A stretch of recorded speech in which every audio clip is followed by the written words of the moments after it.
taken my research to the highest level, where I shall be not just a god, but also a servant to many sacred spirits.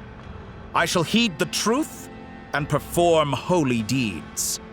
A god's laboratory is the perfect playground, but it needs the right occupant to explore its full potential. Mortals are found everywhere one looks. Not so with Descenders. I'd prefer my first guest to be a distinguished individual such as yourself. And I know you could make the most of the opportunities it offers. So the condition for entering the new world is to take innocent lives. In the same dilemma that Rerir once faced. Could I really bring myself to kill others for my own benefit? Rerir did. And look where it got him. Have you made up your mind? I can't do it. Your playground is no place for me. You're putting your hopes in the wrong person. But we both know I'm not quite the hero you say I am either. I have my own reasons for the journey I'm on. And they aren't all selfless. You've grown a lot since we last met, but there are still things you are unwilling to compromise on. This will only hinder you. Why don't I lower my requirements a little as a gesture of goodwill?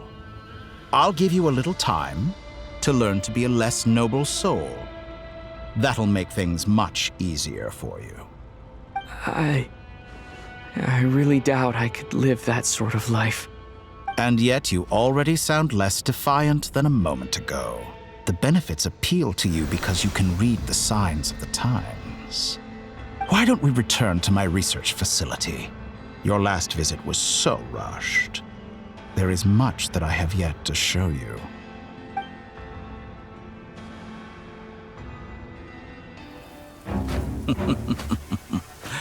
Now to that question,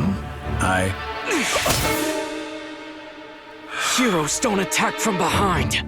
Guess I'm no hero. This is most disappointing.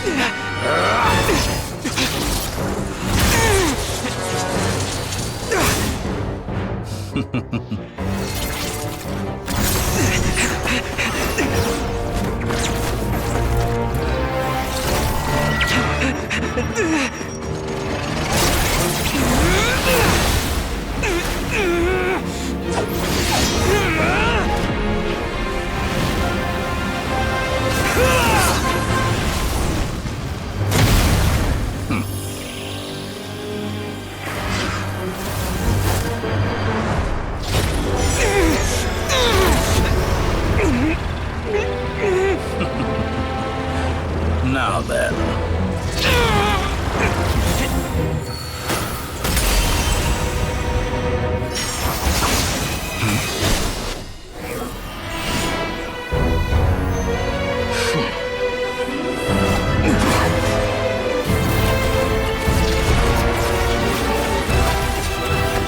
A new face. Interesting.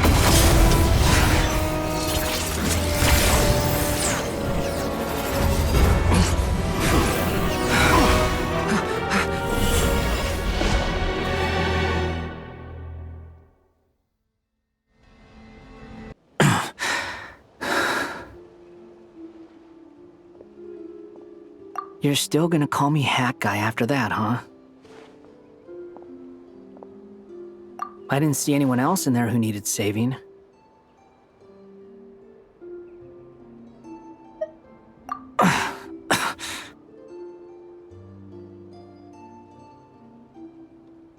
It's nothing. I'll be fine. Why are you looking at me like that? Is it that shocking that I'd come to your rescue? I owed you a favor back in Sumeru. Now we're even. Distracting Dotori was tough, I won't lie. He's not gonna fall for the same trick twice. That was my one shot. I'd hoped to use it to take him out. Ugh. I never wanted to obliterate someone more than I do right now. Dotori doesn't recognize me, but his segments were originally made based on an analysis of my operational principles. I expect it's only a matter of time before he figures out what I am. So Dottore doesn't recognize Wanderer because he deleted himself from Irminsul.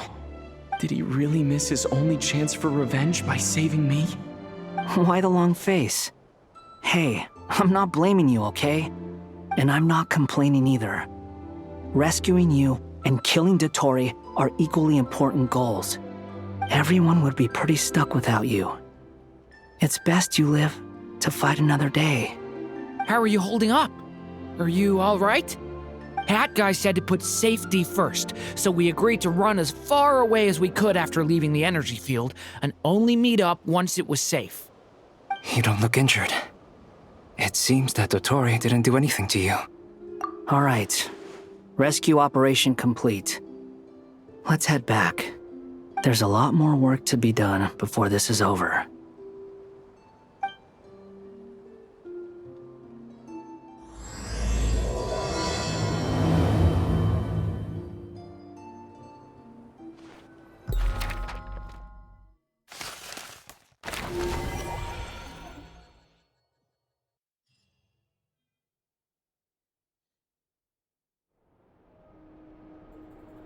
Understood. I will bear the Tsaritsa's decree in mind. I don't see what's so awesome about it, though. Does he really think everyone else is as immature as him? I'm not stooping to Tartaglia's level. I thought you might say that. How's your progress? Quite promising, actually. That alchemist Albedo gave me a few ideas. Remember how I asked you to look up some files for me? That stuff on the Nazi-Kreuz Institute. René de Petrichor and Jakob Ingold. Alain Guillotin despised René's theories and methods, but he never managed to come up with better alternatives either. So I adopted some of René's ideas. I thought Alain was like a father to you. He and René were mortal enemies, were they not? And what would you say if Lenny and his friends one day learned something useful from someone you utterly detested? I would applaud them for it. That would mean that they have surpassed me.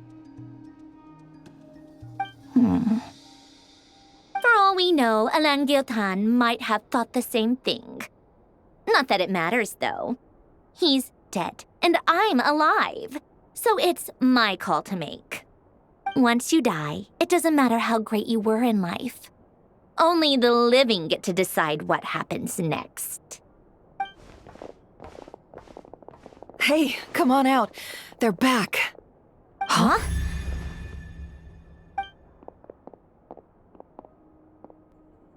You're back? And your head's still screwed on? And you still have all your limbs? What does it look like? Way to keep your composure, madam. Excuse you. I am perfectly composed. Glad you're okay. Yes, it's a huge relief. Worry? Oh, yeah, right. You think we, the Fatui, were worried about you? We were worried sick. Hey! The Traveler and I were already friends. You are free to join this mission in whatever capacity you please. Much like your tea parties. It's a laugh a minute with you guys. I must say, I was quite surprised when Mr. Albedo told me he would need no additional aid. We discussed this on our way back as well. I am rarely so unequivocal, but in this case, we had full confidence in Hat Guy. He said he knew what he was doing. Albedo and I pretty much had to just wait outside on standby. Meanwhile, Hat Guy broke into the energy field and rescued the Traveler solo. You didn't have to mention that. Well, I'm thoroughly impressed. You are a force to be reckoned with, Hat Guy. Is he back? Is he really back? Traveler! It's really you! Oh, thank goodness! Paimon missed you so much! You can finally breathe easy, Paimon. It's great to have you back in one piece! Oh. been having nightmares the whole time you were gone. Look at them. You know, once you reach my age, there's nothing better than watching a misty-eyed reunion between friends. It's nothing. Same goes when you get to my age, too. I bet Ino and Anefa would be tearing up as well if they were here.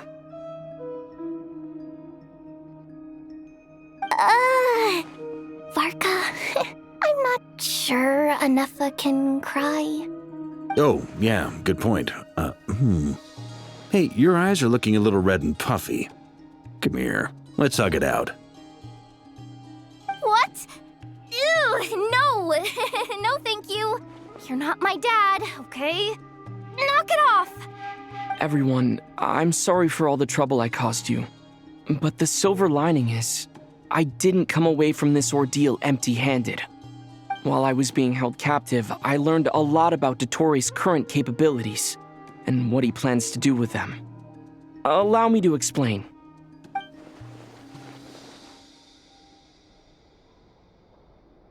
The three moon goddesses were even more powerful than we imagined. No wonder Dottore believes himself to be equal to the gods, maybe even superior. Utter blasphemy. While everyone was gone, Nefer and I made an interesting discovery, and I believe Miss Sandrone has something to share too. Ma'am, perhaps you could do the honors?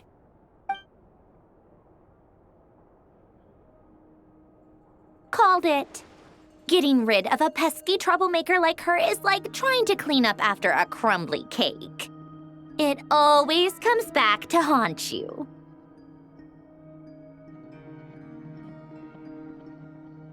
Our next step is to find a way to bring her back.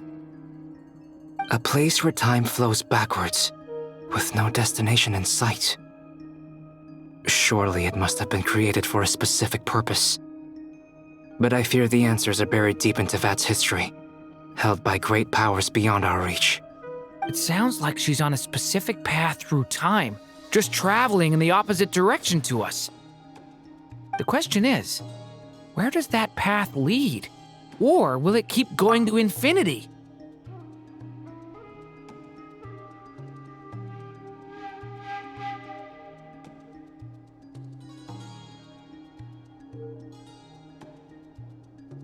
We considered that question as well. Strictly speaking, time is not infinite. Indeed not. Every road has an end. Nicole! You sure loved quietly sneaking in mid-conversation. I do, in fact. It's something I've always done at our mages' tea parties.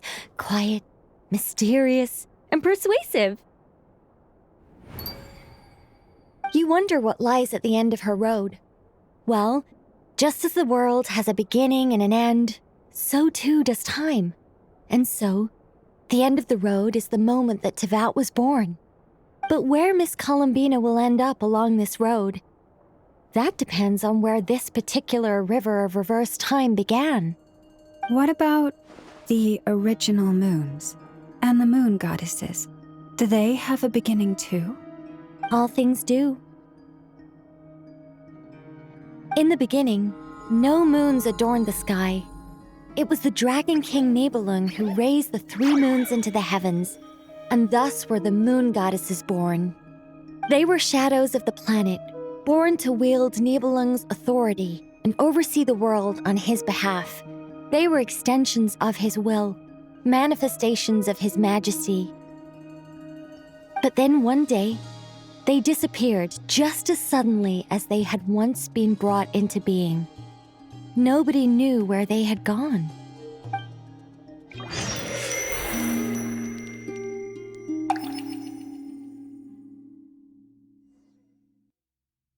Like I thought, no more paths back to reality have emerged since.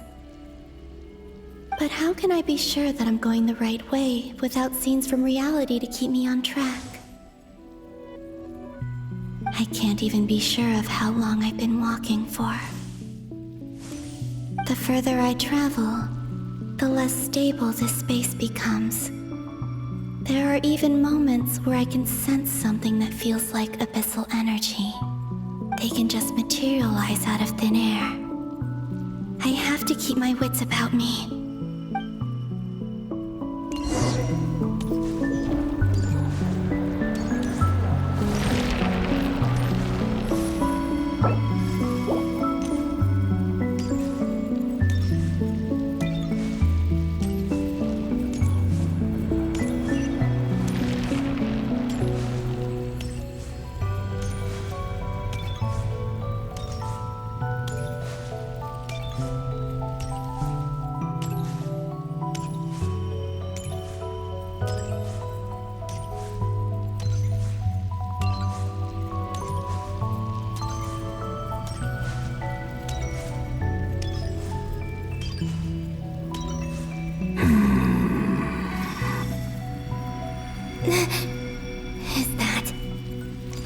Year of Solnari?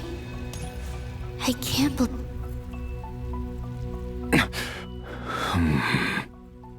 You are the moon goddess. But how? Please, there's no need. I'm not interested in fighting anymore. I find that a little difficult to believe. Yeah. Honestly, so do I. The way you used my own power against me was... It was a brilliant strategy. And then, in the final moment before I was thrown into this space, I got to see an old friend. Mr. Dainsleif. Right. It was so long ago now. But we were friends once. When I first got here, I was filled with hatred, remorse, and rage. How I cursed and devoured. I tore everything here apart. I was consumed by the desire to leave this place and have my vengeance. But to no avail. This is a place with no exit. This is the second time I've entered this space. Though I have no memory of the first. I was torn to shreds the moment I entered. But this time I survived. It must be partly because of this new body. And partly because of all the Kuvaki I absorbed in Nodcry. Are you the source of the abyssal power in here? Not all of it. Some is from when I first arrived here and tried to destroy everything. But there was already a degree of abyssal power here before I entered. And like a venomous snake baking in the merciless sun, it tried to slither into my shadow. Tried to? So, you rejected it? Yes. Because after that, the world suddenly became silent for a moment. What do you mean? The voices in my head, they were gone. And then I saw her. Her? Thelindis. My former lover. Never mentioned that she saw a memory of Thelindis leaping into the moon's reflection. More precisely, I saw her afterimage. I'm sure the real her is long gone. She was just an ordinary Conrian. She couldn't have survived here for very long. Anyway, why have you come here? Didn't you know it was a dead end? If I hadn't escaped through the moon gate, my friends would have been in far greater danger. Oh, I see. Because of your power. The power of a moon goddess. What? You'd like to know how I know, wouldn't you? The one who resurrected me said so. I could hear a deep lust for power in his voice. Do you mean... Dottore? Dottore. So that's what he's called. He'd been collecting fragments of my body for a long time. All so that he could resurrect me at the moment of his choosing. I had no interest in his research. But being as corroded by the abyss as I was, we were aligned as far as hunting the moons and recovering my strength were concerned. So that's why the Wild Hunt suddenly became so active in Nodcry. When I left the Fatui in my weakened state, Dottore must have felt that his time had come. Moon Goddess, could I ask a favor of you? What? I know this is a lot to ask, especially from someone who tried to kill you. If you refuse, I won't fight it. But this is the only thing I desire now. Nothing else matters. What do you want? I'd like you to take a message to Thelindis for me. Thelindis? But... Yes, she's dead. But like I said, I saw her afterimage. I can sense that some part of her soul remains here. Far, far ahead. Why don't you go and speak to her yourself? I can't. I don't know why, but I can't move freely in this space as you can. All I can see is a glimpse of her, walking away. Just like the moment when I last saw her in life. In return, I will clear these abyssal obstacles for you. No, not in return. I'll clear them for you. Whether you want to help me or not. It feels like something I ought to do. Why? Yeah. Why, indeed. I've been asking myself that question a lot recently. Why did I do the things I did? I'm tired of it all. Tired of the person I became. People used me. And then I turned around and started using others. I hurt a lot of people. I think I grew tired of it long ago. But I wouldn't admit it to myself. And ultimately, that's how I ended up here. What do you wish to tell her? All of it. My past. My mistakes. Everything that happened after we were separated. Is it okay if I give her the abridged version? Yeah, I'm sure there's plenty you can skip over. Just tell her the important parts. Whatever you think that means. Like the part where you relentlessly tried to kill us? It's up to you. Love demands honesty. But my relationship with Thelindis was built on lies. We hid too much from each other. But after living my whole life in the shadows, I don't want to hide anything anymore. I will do my best.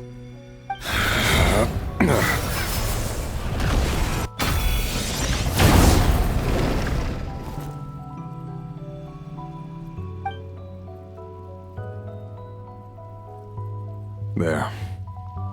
The abyss will no longer stand in your way. Even though Mr. Dainsliff felt he had to fight you, I think he still regarded you as a friend. Dane? He said that you betrayed him, but he also felt great remorse at never having understood what you were truly going through. Why tell me this? Because if he'd known that someone could take a message to you, I believe that's what he would have said. Thank you. It means a lot. I know this will sound strange coming from me, but don't die, Moon Goddess. I can tell that you're determined to get out of here.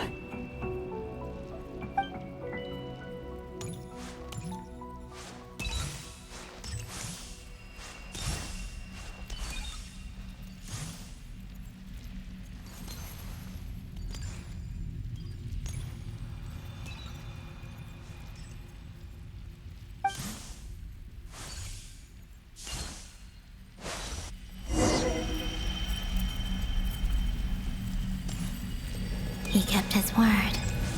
The abyss is no longer obstructing my path.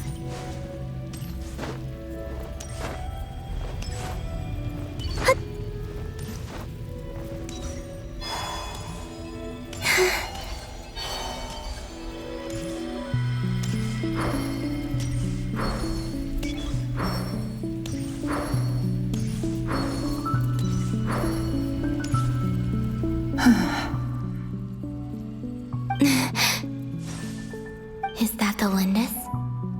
She wasn't far off at all. And yet, they can never meet. Hello, Miss Thelindis. Who are you?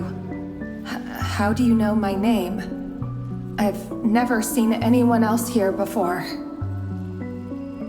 You can call me Columbina. I promised Rerir that I'd bring a message to you. Rerir? My Rerir? Is he well? He's doing better than he was. Better than he was, huh?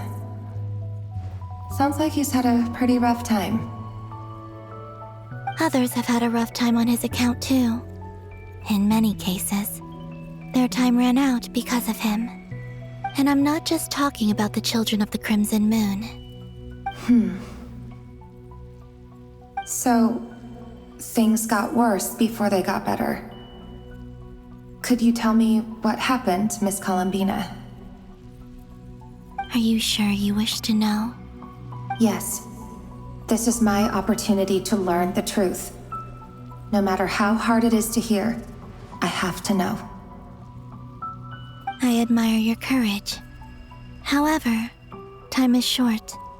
I cannot stay here for long.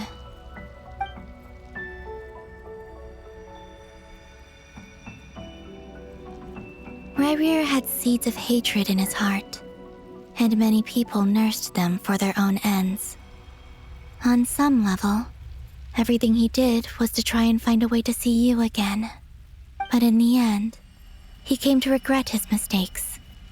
He wanted to apologize for hiding his past from you. Beyond that, he did not say specifically what it was he wished to convey to you, but I'm sure that you've always been on his mind. You are what has kept him going over all these years.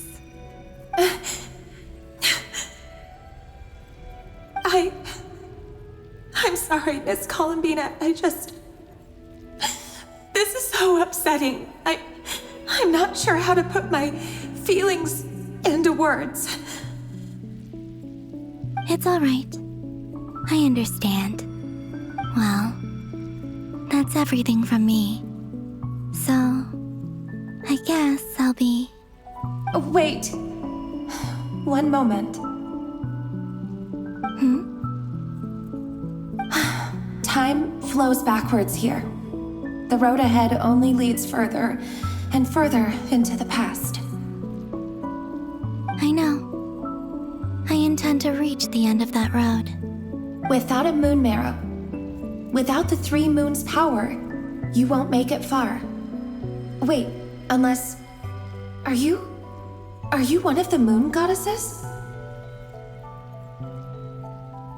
You could say that. I see.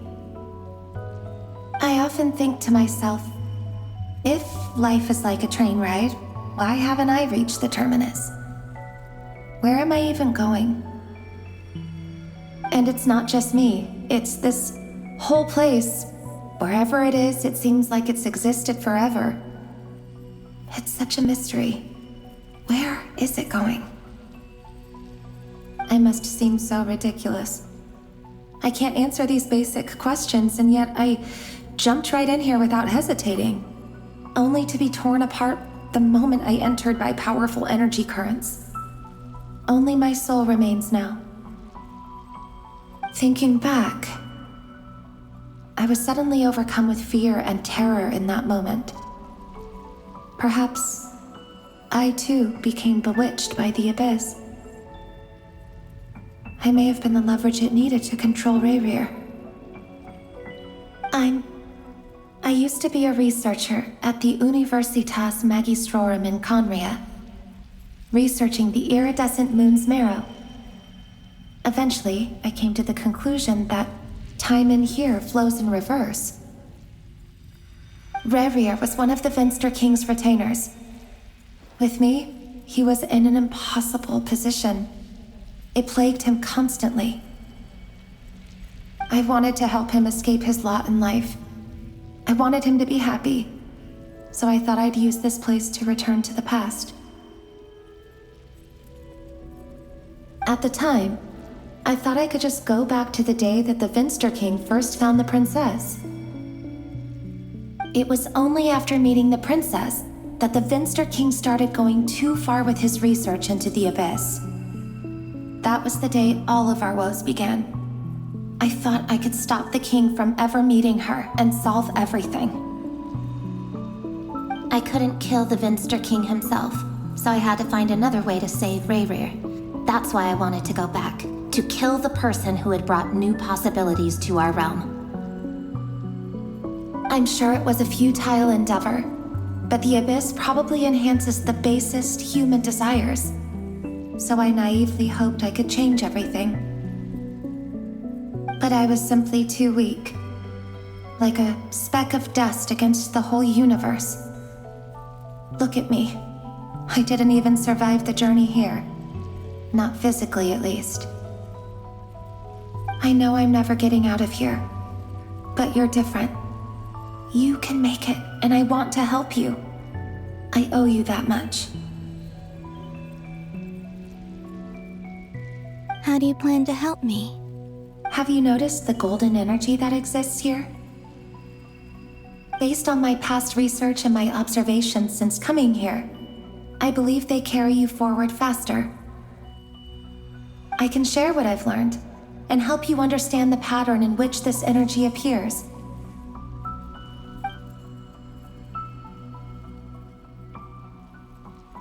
I think you just might... Now, I know you will be able to change the past. Also, I've been speculating about where this phase ends. The documentation was scanned, but from what I know of the legends about the moons, the oldest ones seem to begin with Nibelung, king of dragonkind. I have no way of verifying any of it by this point, but if it's true, you might be able to reach that era if you keep walking. Understood. Thank you, Miss Delindis. I'm the one who should be thanking you.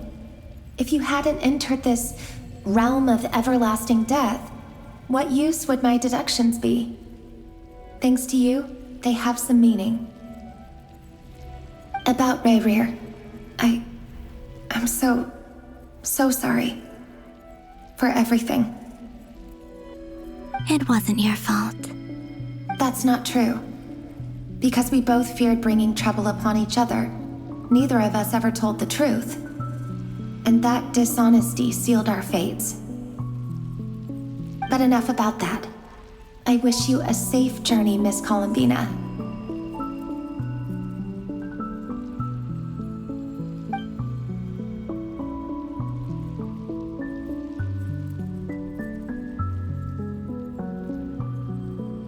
And may the outside world never have to experience pain like this again. Rayrir, you're there, aren't you? I cannot see you, because you exist in the future. I expect we'll be trapped in this prison of space-time for all eternity. But please, gaze upon the past, and then sit for a while.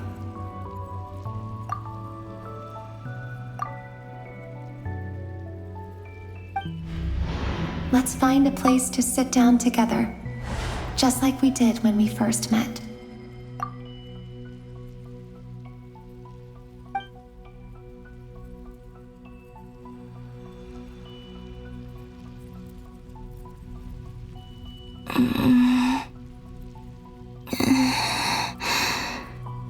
How long have I been walking?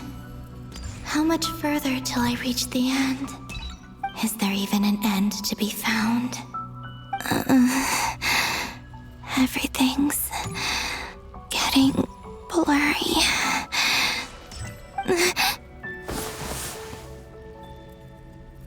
Huh? Are you all right, little sister? Have you come from the distant future?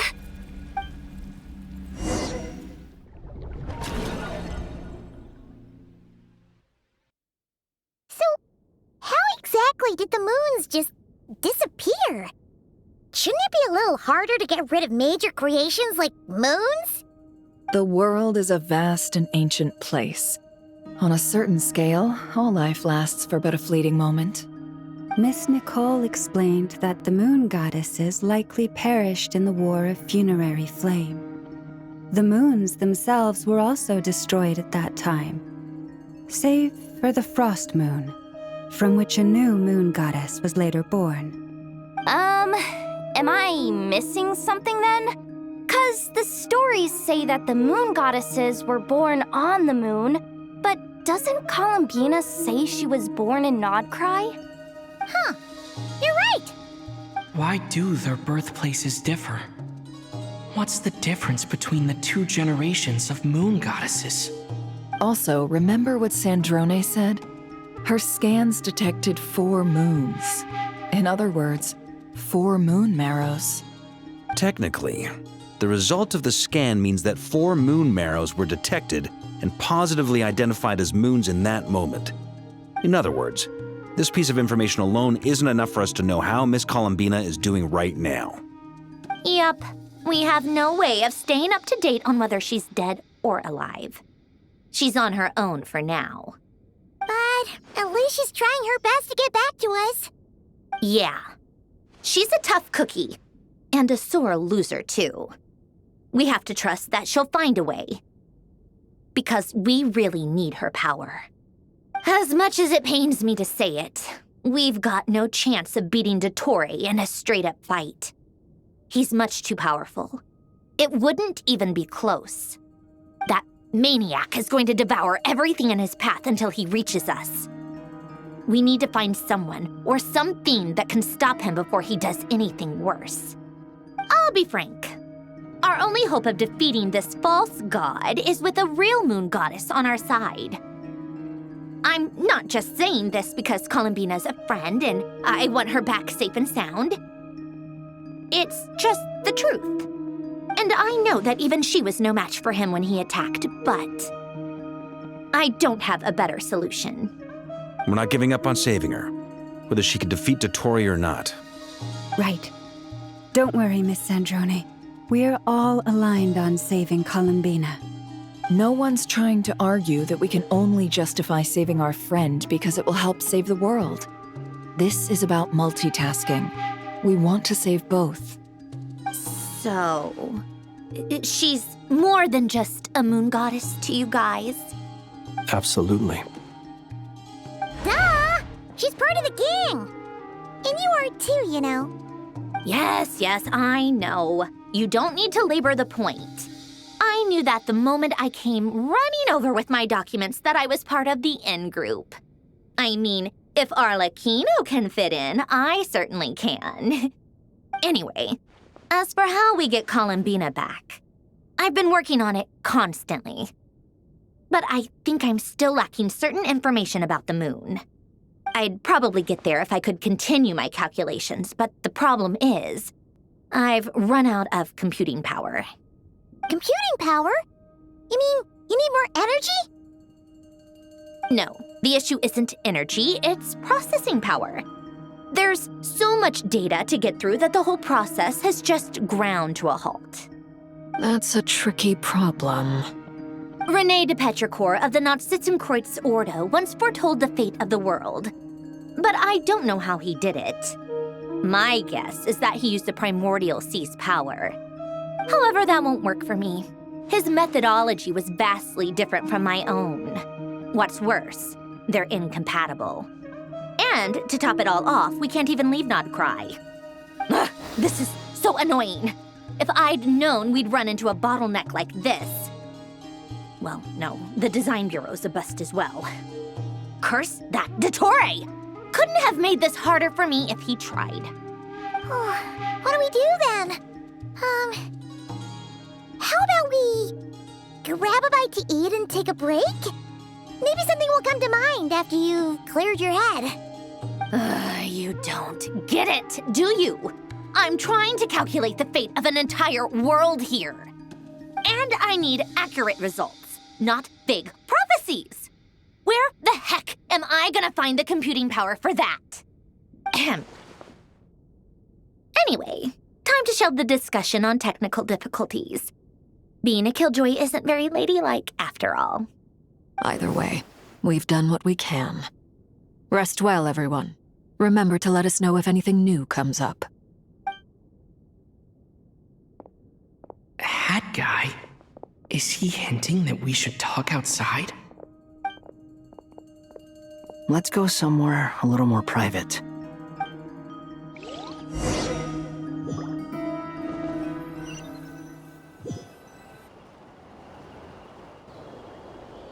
You know that Dory went back to Sumeru, right? Yeah, she mentioned she was planning to head back. Things aren't looking good for Nodcry. She's gone to spread the word so that Sumeru has a chance to prepare for the worst. From what I know of Dottore, there are two possible reasons why he hasn't made a move yet. One is that he's still working through some kinks in his new powers. The other is, he wants to see how we're going to react. He'll easily devour everything eventually, so I guess he's in no rush to make it happen. The first false god he made was me. Now it's his turn. Even though my records were erased from Irminsul, Dottore's ideas haven't changed one bit. He once told me that becoming a god was like turning yourself into a hungry wolf or giant serpent to devour the moon. Clearly, he began studying the moon goddess's powers long before he even tried making a god. He's always wanted to get his greedy hands on divine authority one way or another. And in the end, he devoured the moon where I failed. In the desert of Sumeru, there is a chessboard built by King Deshret, also known as Al-Ahmar. I don't know if it was a real game, or if he was just trying to challenge his servants and citizens in some way. But creating games and setting rules, gods do that as a matter of course. That's the kind of power Dottore craves. Now he has the Trilunar Authority. His power is leagues beyond the common people. I don't think there's any point in other nations rushing to the front line. They're better off focusing on defense and hoping they can fend off any threats that spill out from Nodcry. Either way, Dory will inform Lesser Lord Kusanali, and she will contact the other gods in turn. The Seven will have some recourse available. If nothing else, their protection should keep the rest of the world from descending into chaos as quickly as Nodcry has. So on the bright side, even if Nodcry is doomed, your friends in other nations won't be in any immediate peril. That's good to know. But I'm not ready to give up on Nodcry yet. There's a word for people who refuse to let anything go. It's called being greedy. Maybe it sounds greedy to you, and probably naive too. But whatever you call it, that's what gives me the determination to keep fighting. Battles are fleeting, but the will to fight is a long-term commitment. Give up for even a moment, and your resolve will shatter. Why do you always feel the need to do the right thing? No one is born to be a savior. I mean, who's gonna criticize you if you fail or give up? Don't take this the wrong way, but Dottore said something similar to me. I guess the Fatui attracts people who don't believe in saviors. Not necessarily. It's less about belief for me. I just want to know how determined you really are. After all, I don't owe anything to anyone else here. Only you.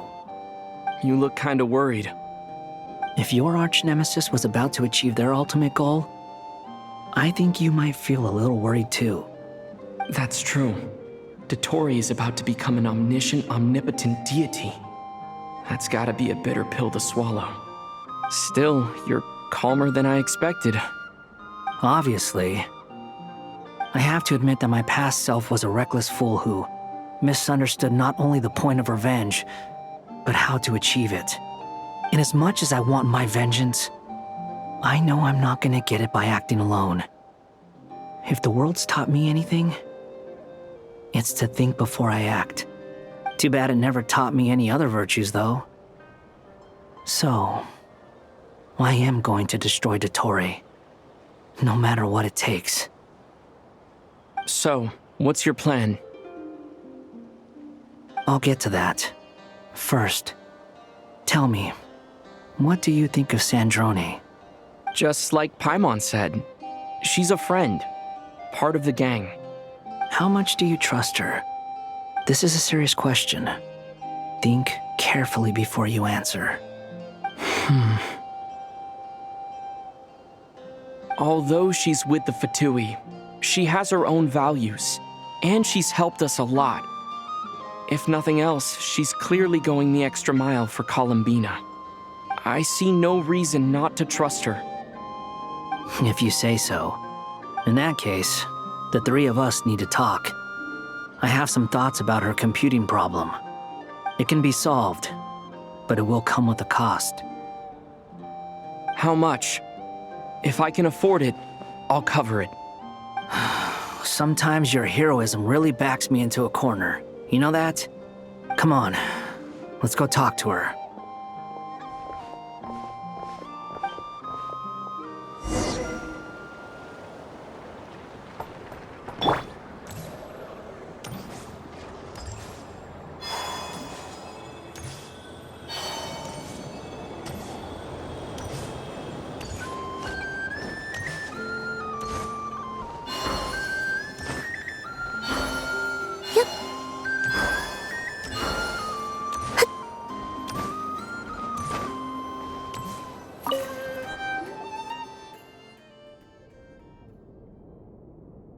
Miss Androne, Traveler.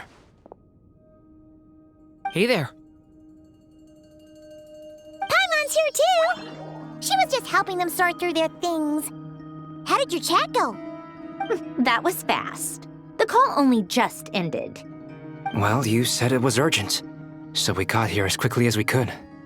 Albedo, I have some alchemy questions for you. I see. Looks like my knowledge proved useful after all.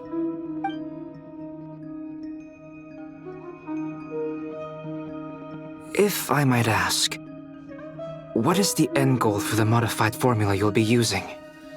I needed to predict the future of the entire world. But I've run into some teething issues since trying to implement Renee's theory of the 4 Orthants. I see. I'll have a look at it. Still, computing power is the real issue here. How do you plan to solve it? About that, it's been sorted. Oh, with the Traveler's help? Actually, you're not wrong. He found the person with the solution. Was it Hat Guy? Yeah, it was him. Wow! Go Hat Guy! Seems like all that time studying at the academia is paying off big time. But where is he? Wasn't he the one who asked Albedo and I to come here? Come with me.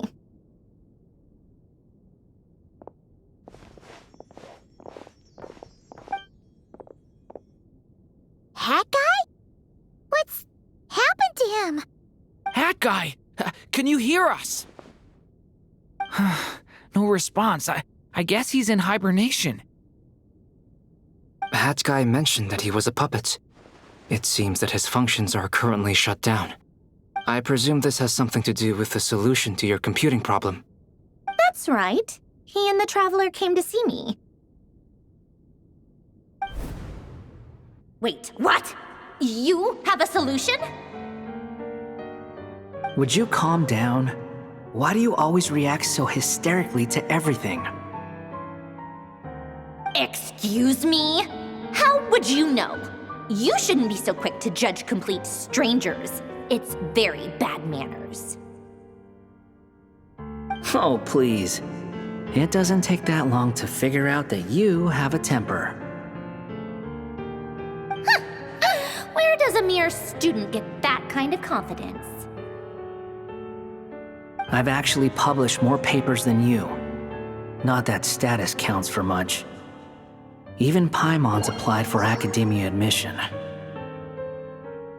Huh? Are you serious? See? This is why I can't be bothered to explain myself. She recognizes no one's skills but her own. Okay, fine. I'll hear you out. So, tell me, how do you propose to solve my computing power problem? This world itself is constantly processing all kinds of information. If it's the world's future you're trying to calculate, you need a processing device that's designed to cope with that volume.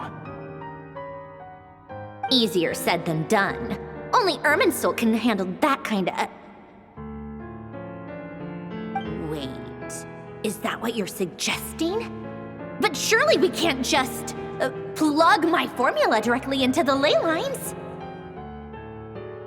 You should be able to tell that I'm not human, right? Yeah, I noticed. The technology, though, seems pretty ancient. Very different from Fontaine's. It's a completely different system. Conrian, to be precise. I'm what they would have called a puppet. Puppets need an energy source and processing power. The artisans who built them sought out the materials most suited for that purpose. You? Do you mean... The Traveler and I have talked it over. He's willing to vouch for you. So, I'll allow you to borrow my core for your calculations. It was built using wood from a silver-white tree, which makes it a small part of Irminsul. Conrian technology and Irminsul wood. Who in the world could have built you? Are you sure about this? A puppet without its core will cease functioning completely. And if it's left in that state for too long, it might not recover. You could die if you do this. You do realize that, don't you? I can put two and two together, yes. No need to rub it in. I won't lie to you. This has never been done before. I cannot guarantee your safety. Doesn't matter. I'm prepared for the worst. Did you two actually talk this through? Is he... Are we really considering this? Yes, we discussed it. The bottom line is, he trusts me, and I trust you. Let's give it a shot, shall we? Honestly, I have no clue where this kid even came from. But for whatever reason, he lent me his core to use in my formula. I'm very close to finishing my calculations now, and the core is currently in use. So I'm sorry, but I can only show you a sketch right now. This is what the core looks like. A silver-white branch.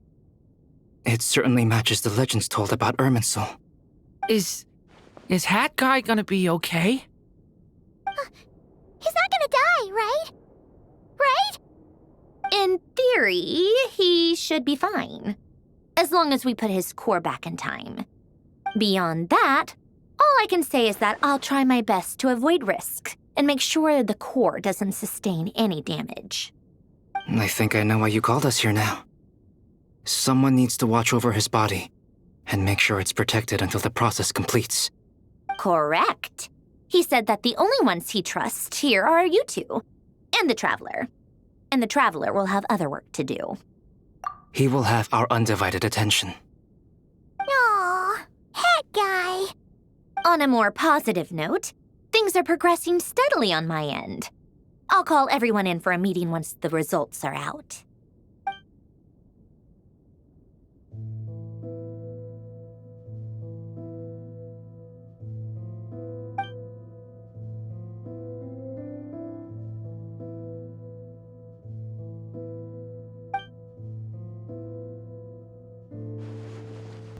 The worst case scenario with the core removal is either a system reset or a total loss of function.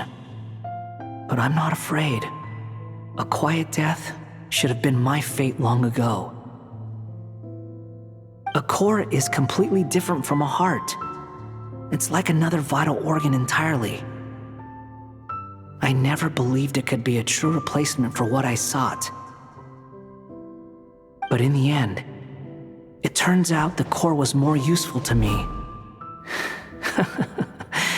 Pretty funny when you think about it. It's like the punchline of my entire life. Do you think there's any difference between a puppet and a human? If not, then this would just be another samsara. I have already experienced both a past life and a next life. Part of me wonders whether I'm only capable of making this decision because I've become a real human. What's with that expression? Isn't this a good thing? Sandrone will succeed, won't she? She has to. She will. We all have to persevere until this is over. That's right. And I'll protect you all until a moment of victory arrives.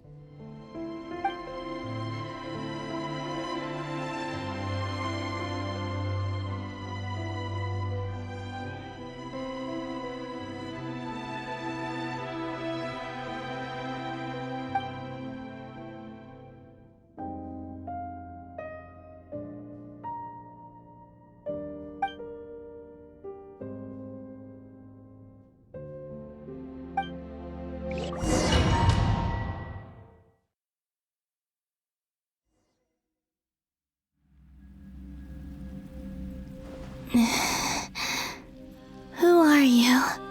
Call me Sonnet. You have the same power as Canon. Sonnet.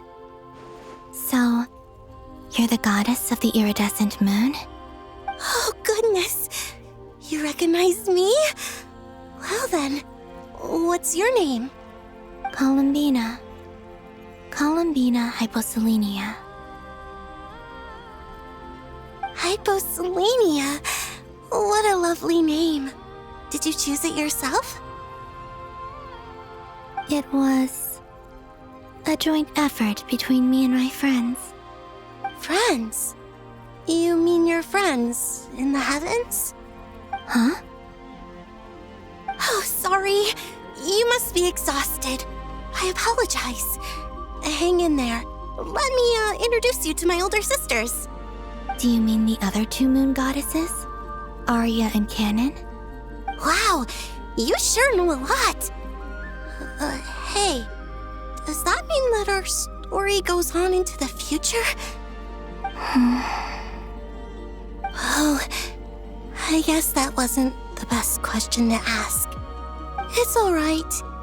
We were prepared for that possibility. You could say we were too prepared. I can't even remember how long my sisters and I have been here by this point. When did you get here? How long has it been?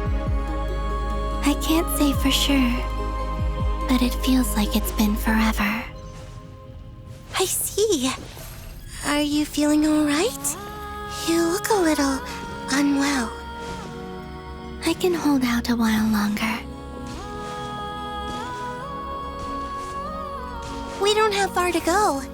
The place where my sisters and I are based is just up ahead. Don't worry, they're both really nice. I'll introduce you.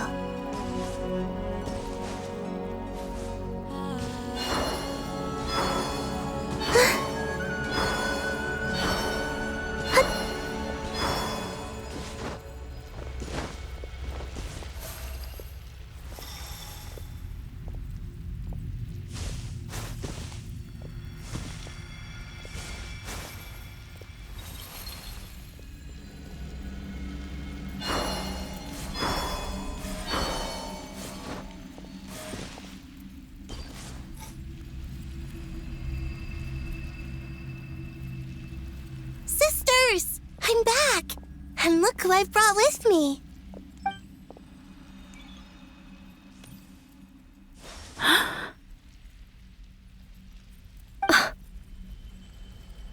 It's our lovely little sister, born in the far future.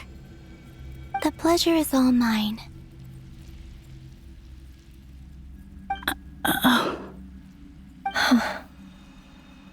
Allow me to introduce you to Columbina Hyposelenia.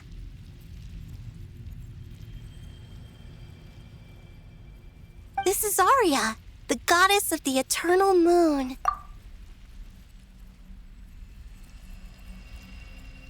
And this is Canon, goddess of the Frost Moon.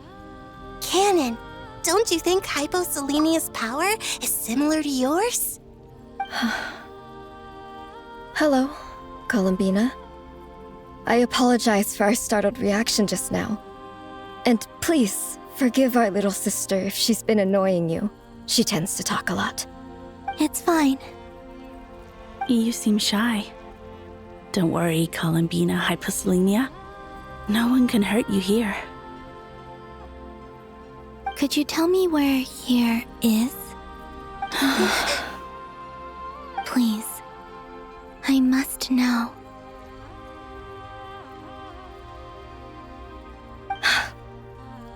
My dear sister, this is where Tevat's original ruler, the Dragon King Nibelung, imprisoned the moon goddesses.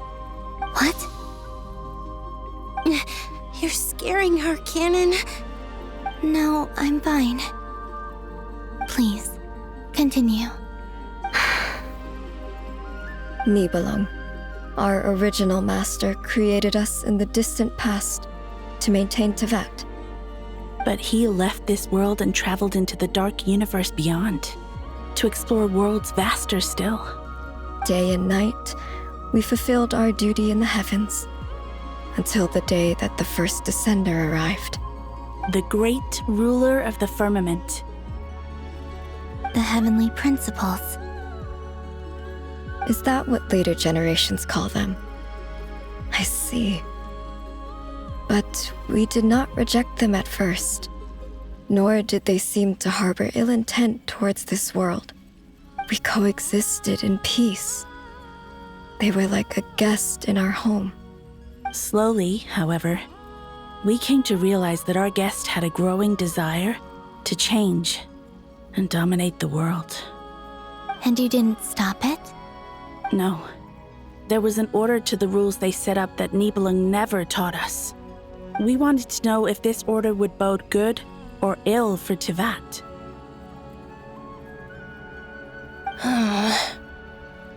All right. Canon and I wanted to know. Sonnet was against it from the outset. Later, we discovered that this great ruler of the firmament bore an almost paranoid hostility toward the desire of certain life forms to seek power. Or perhaps they feared them.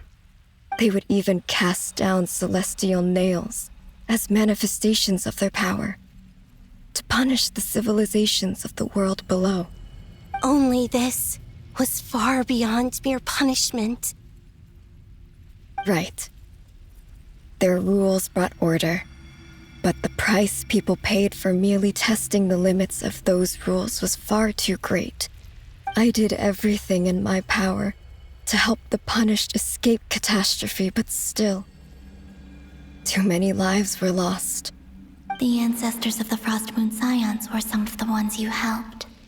But just when we had decided to take countermeasures, the Dragon King, Nibelung, returned. And so began the War of Funerary Flame. So, that's the name the world gave that war in the future. Well, who won in the end? As far as I know, the Heavenly Principles won, although it came at a great cost. They remained in Tevat, where they continue to rule to this day. And the world's original master, the Dragon King Nibelung, was destroyed. And what of the moons? Are there still 3 moons in Tevat's skies? You can tell us the truth, Columbina. We know we are but remnants of a bygone age. We are prepared for the answer. Only the Frost Moon remains. But it has been cast beyond the false firmament by the Heavenly Principles. The eternal and iridescent moons were both shattered during the war. So death finally came for us in the end. Sonnet. But you're still here, aren't you? A moon goddess cannot live without her moon, Columbina. She's right. That's why I began to disappear. Because the frost moon is cut off by the false sky. How much worse it would have been if it were outright destroyed. Our souls may endure within this lunar palace, but if our moons are destroyed, then we shall disappear the moment we depart from it. I'm sorry. There's no need to apologize to us, dear sister. If anything, we owe the world an apology. If only we'd decided to act sooner, rather than arguing amongst ourselves. all the more reason not to spend this time in regret and repentance. Instead, we should focus our efforts on how we might help our future sister. Sorry? Don't you see, Columbina, your story is not yet over. Is that not why you are here?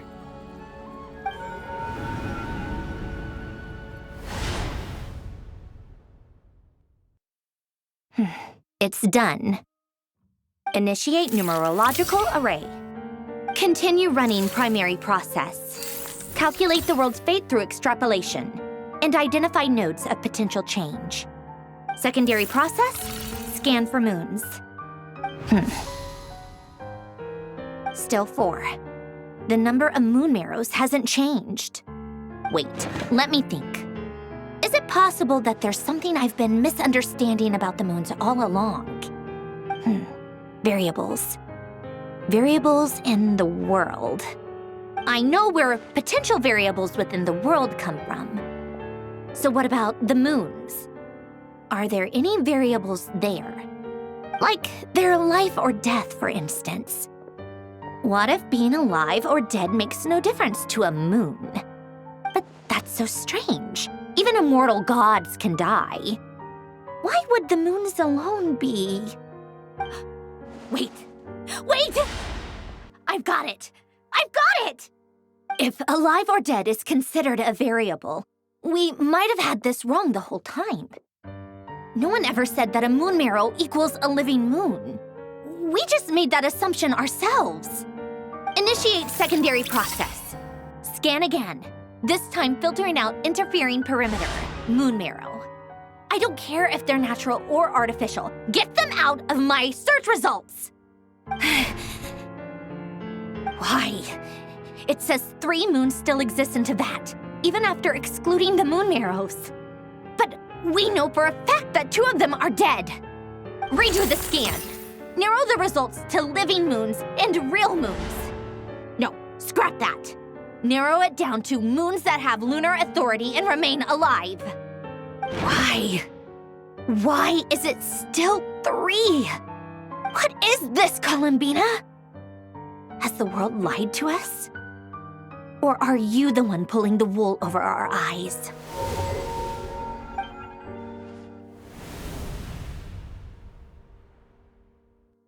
So, you think that the moon's reflection might be where Nibelung imprisoned the 3 moon sisters? Yes, it would explain a lot, such as why that space would respond to a moon goddess's power, opening the moon gate at her command. It would also explain why Miss Columbina has been unable to leave, and why time flows in reverse there. In the messages she sent, Columbina promised us she'd find a way to return. But we have no way of knowing how, when, or where this might happen. The fact that she still has yet to reappear in this world indicates that returning from that place is no easy feat. We cannot afford to simply wait for her. So you're saying, if she could return by her own power alone, she would have done so long ago? Yes, she certainly wouldn't leave it to this late stage when it's so touch and go. I've been giving this some thought. And I've come to believe that Luana's Har might be an anchor that she left behind, as a sort of future waypoint. This could also explain why Luana's Har is always by the traveler's side. Sounds like a plausible theory. If that's the case, there must be some criteria we need to fulfill to allow Columbina to return to the present. The question is, what could they be?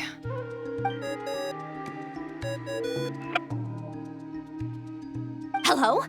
Listen up! This is extremely important!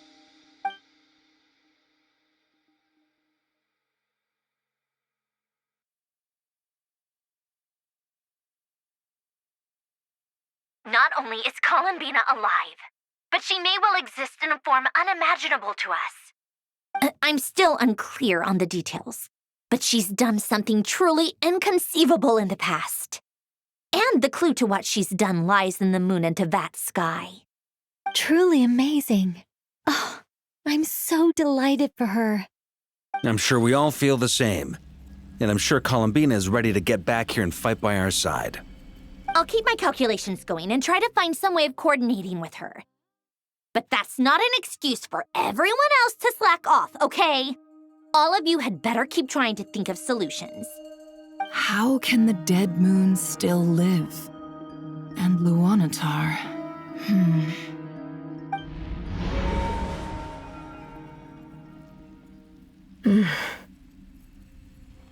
It's hard to believe that's what will happen in the distant future. Our authority is linked to the most fundamental rules of Tevat.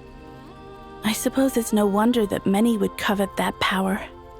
I didn't realize that when you said friends, you meant people who live down in Tevat. That's so lovely. I always wanted to go down there and have some fun. Have you ever tried leaving this prison? Of course. Between us, we've tried everything. But no matter where we go, this space will eventually bring us back here. It's like the center of a whirlpool. Everything ultimately converges here, at the moment when Nibelung imprisoned us. In that case, have you tried using any of those pathways that connect this space to the real world? Sorry? What are those? They're passages through which you can make small-scale changes to reality by using Kuvaki. Or am I the only one who can use those passages?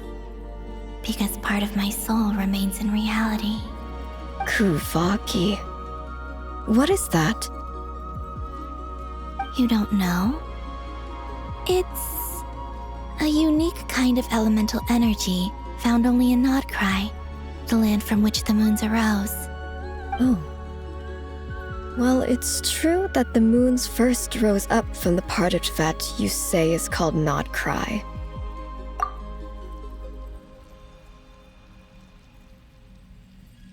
But there is no difference in the elemental energy between there and anywhere else. What? Could you show us some of this Kuvaki? Hyposelenia? Maybe if we see it, it'll make more sense. Okay.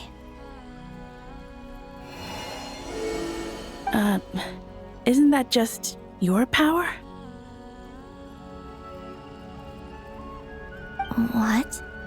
But it's everywhere in Nodcry. In the air, in the land. Even the creatures who live there have adapted to its influence. How curious. This Kuvaki certainly did not exist anywhere in the world before we were imprisoned. Let alone influence living creatures. So, how exactly does it affect them anyway? Can they float in the air like us? This is so strange. Why would their reality differ so much from mine?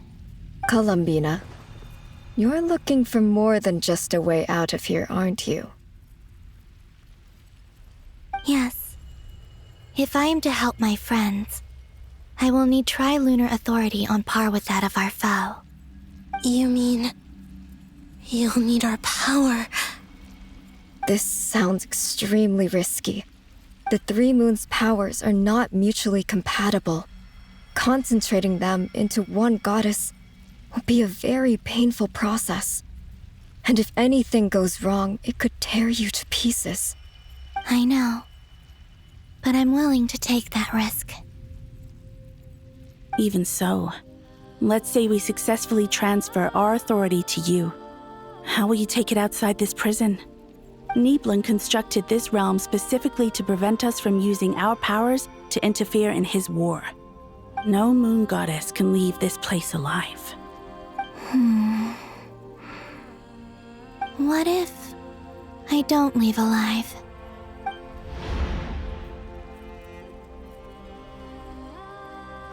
even start? How are we supposed to figure out what we're meant to do to help Columbina?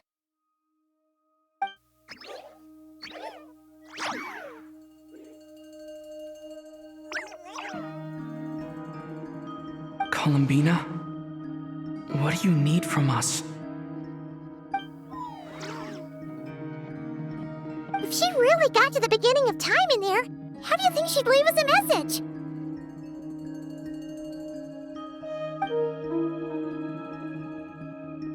You don't think she'd write it down on a stone tablet somewhere in the hopes that we'd find it, do you? Seems unlikely. Columbina may not talk a lot, but she thinks deeply about issues like this. Let's review what we know. This is the Columbina who fought alongside us against the Rahir of Solnari, and with whom we celebrated Moon Prayer Night. She knows our personalities, our ways of doing things, even our unique strengths and abilities. So, if she wanted to tell us something from a long, long time ago, what would she do? Oh.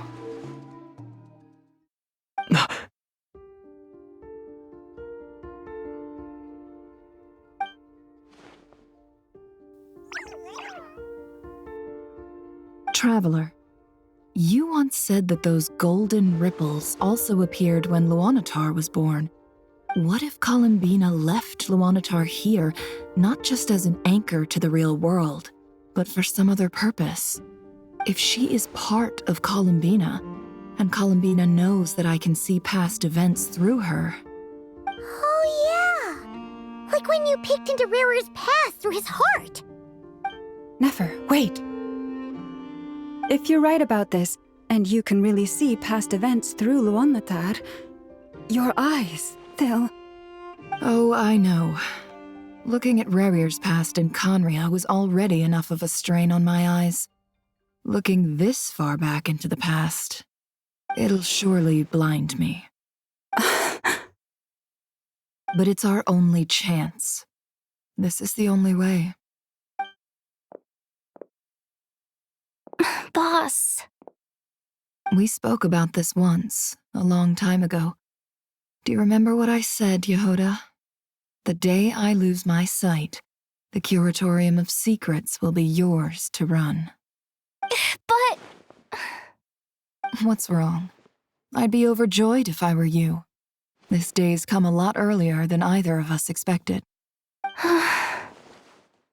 I need to know you'll honor our agreement, Yehoda. Promise me. Yes, Boss Neff. I promise. Are you sure you don't want some time to think this through? What is there to think through? I should have gone blind after our battle with Rarir. Frankly, it's almost criminal that I got away with it for this long. Then at least let me take some precautions on your behalf. And if you really do lose your sight, I'll visit your office every day and make sure you're well looked after. Oh, please, anything but that. I was actually ready to go through with this. Are you trying to scare me into backing out? As if I could ever scare you. I'll assume you're just joking to calm your nerves. All right, enough chit-chat. Let's do this.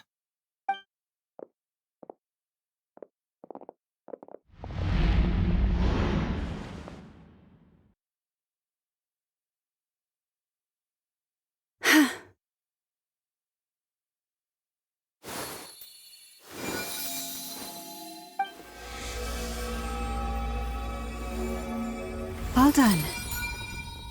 Good. Now give me some space.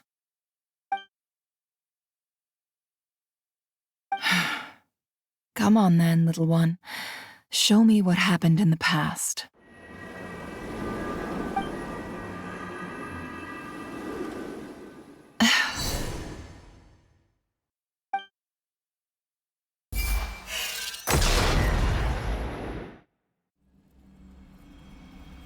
Between the Tri-Lunar Authority, Kuvaki, and the sole-surviving moon, the Frost Moon, I think I might know how to get back.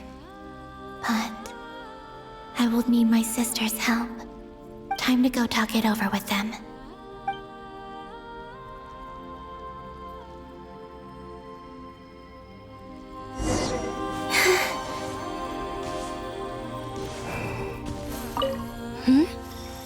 Have you decided what to do? I hope it's not too dangerous. You really scared me when you said that thing about not leaving here alive. Come on, let's go find the other two.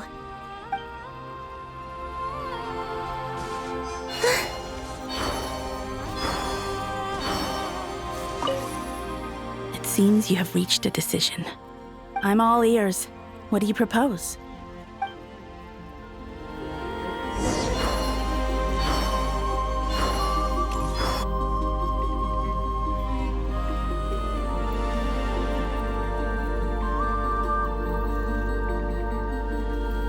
Have you figured it out, Columbina? Tell us, how do you plan to leave this place? I intend to die here, in this moment, and then be reborn in the future with the help of my friends. What? What are you saying? How can the dead be reborn? And how will you inform these future friends of your plans? You can't exactly leave oracles. Nothing can escape this place. Not a single ray of moonlight. And even if you found a way, what if they never find the message you left for them? You'll... No, that won't happen. Come again? They will find my message. I'm sure of it. I'm not following. How exactly will you achieve this? It's quite simple, really. First, I will leave my soul here.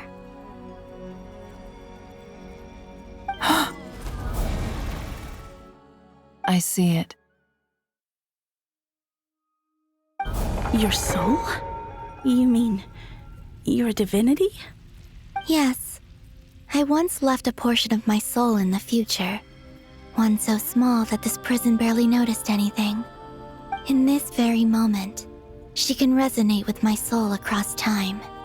When the time comes, I believe that she can serve as an anchor to pull my soul from here back to the future reality. Just as gravity connects the world to the moon. Exactly.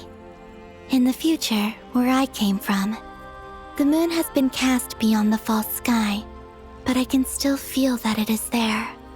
In a similar way, I can feel a connection to the soul fragment I left behind even now.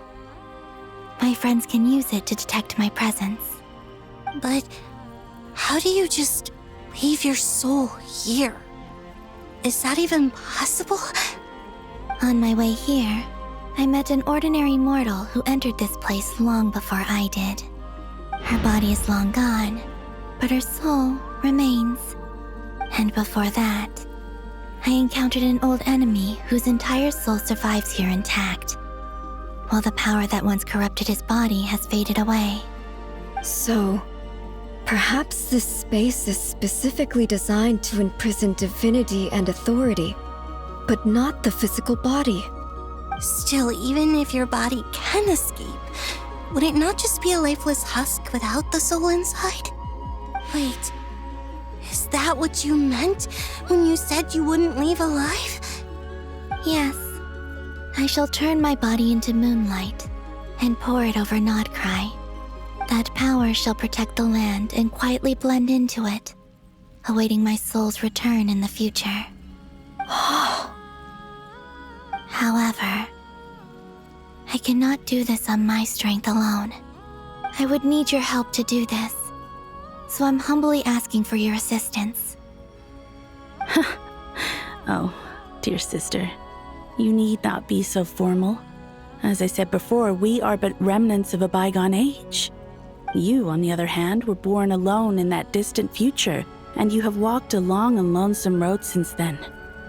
How could I bear to let your story end here in this dungeon? Don't forget, we are your sisters, your family.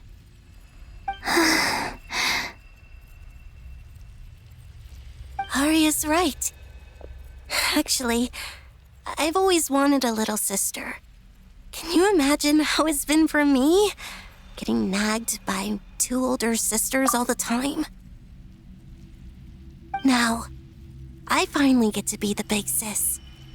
And not just that, but I get to help you return to your world, too. How could I say no to that? Sonnet. Canon?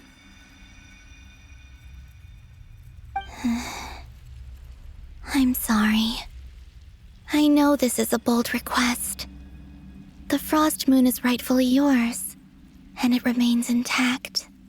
Oh, no, please, don't misunderstand me, Columbina. I was just thinking back on the years that the 3 of us once spent together.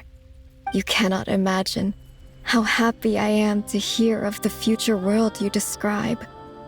The Frost Moon Scions, your lovely, kindly friends.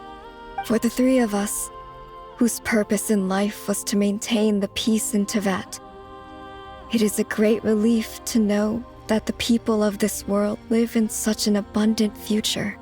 If your plan can save them, and save, not cry, I will gladly give you all that I can. Besides, the 3 of us have been together since the day we were born. I could never abandon them to live on alone without them. Canon. Still, I do have one question I would like to ask you before we proceed. Certainly. What is it? Why do you cover your eyes?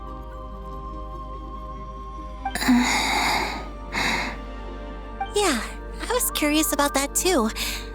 But it seemed personal, so I didn't want to intrude.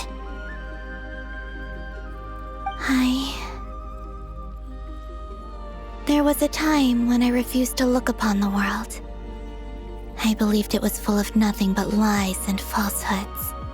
I wished to hide my feelings, seal my heart, until I could return to my true home. I see. Perhaps that decision saved you from ever having to see the false sky again.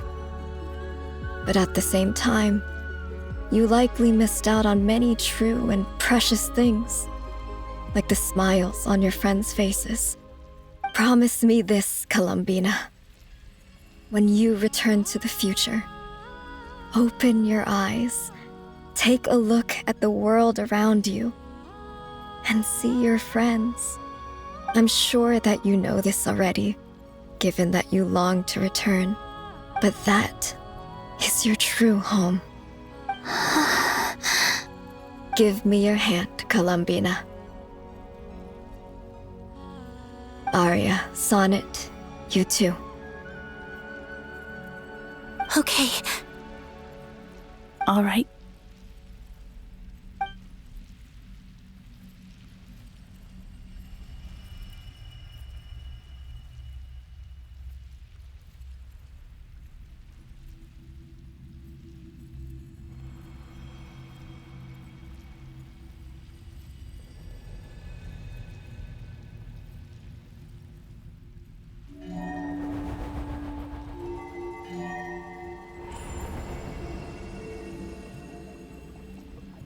We once were the songs sung for eternity, but now it is you who must continue to sing. We once were the tides in the great river of time, but now we subside, and you arise. We were the messengers of madness and inspiration, but now the lies have faded, and your truth must endure. We are souls awaiting the sun.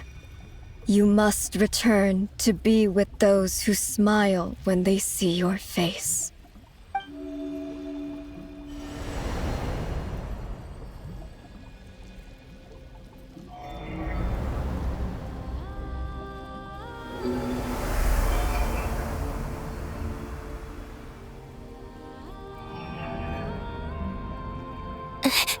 Is it done? Yes. We have transferred the authority over all 3 moons to Columbina Hyposelenia. From this moment on, she is the Tri-Lune Goddess, the one and only moon goddess of this world.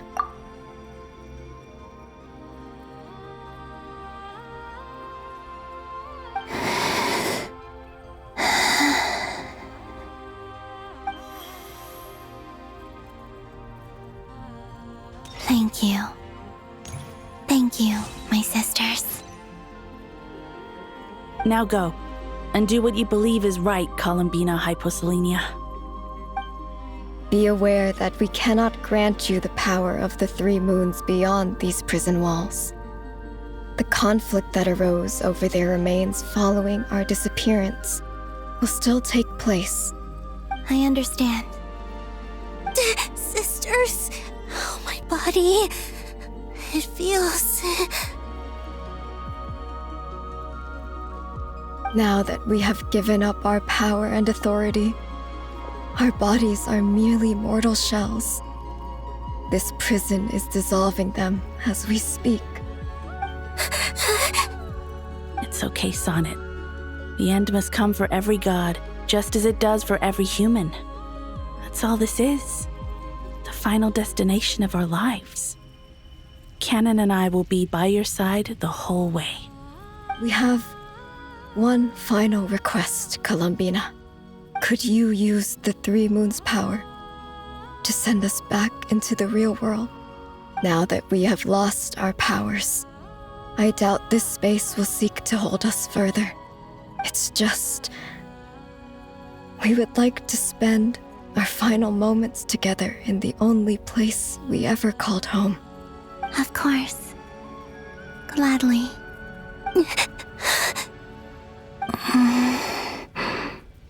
Sonnet? Yes? Don't... I wish I could tell her not to give in to the abyss. Not to be afraid. But is this really what I should say at this moment? Don't forget. I'm so glad to have a big sister like you.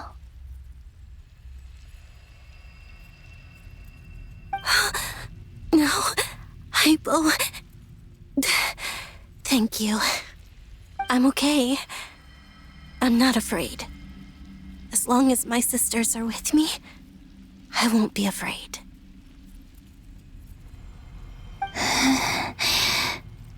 It looks like this is goodbye, sisters. Goodbye, Columbina. Take care of this world in our stead. I will.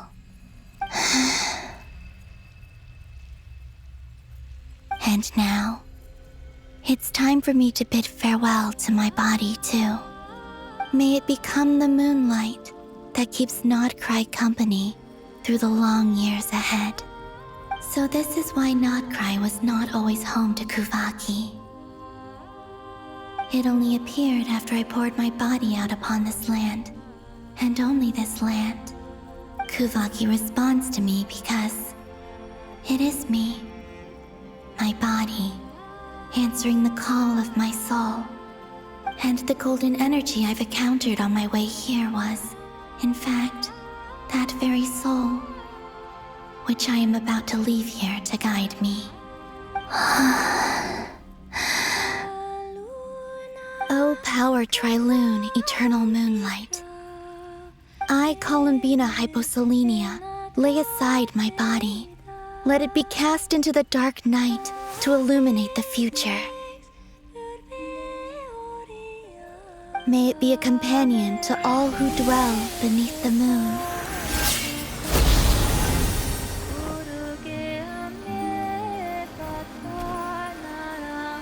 Until the time comes for me to return home.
allowed to see that? Is anyone? Oh, can you still see? How many fingers am I holding up? I see 2 fingers, and a look of sheer terror on your face. Truly astounding, Miss Nefer. Your eyes have glimpsed the very ends of the world, and yet they remain as sharp as ever. Or is the credit for this miracle due to Miss Lauma? It seems that even time itself is no match for your medical skills. Surely you jest, Mr. Flint. I suspect we have Columbina to thank. She must have realized the immense toll that the ritual would take and purposely set aside some of her power in the past to protect Nefer's eyes when this moment arrived.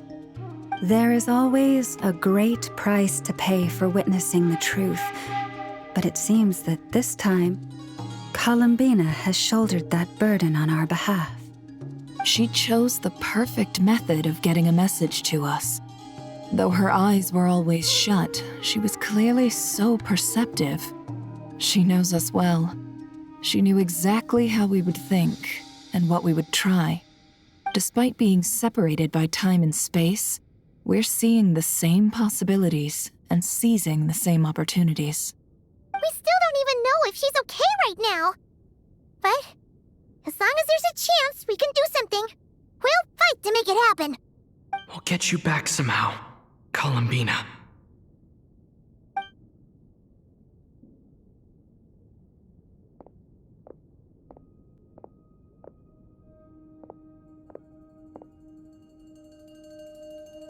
Well, based on the information we now have, let's figure out our next moves. Thanks to these gentlemen, we have a much clearer picture of the situation with Dottore. The civilian population has been moved to safety, so we no longer need to hold back. Miss Androne, how are the calculations going? So far, so good. I'll keep seeing how far I can push the system, though. Can't have Hatman being powered down for nothing. There's still a long road ahead. Where should we begin?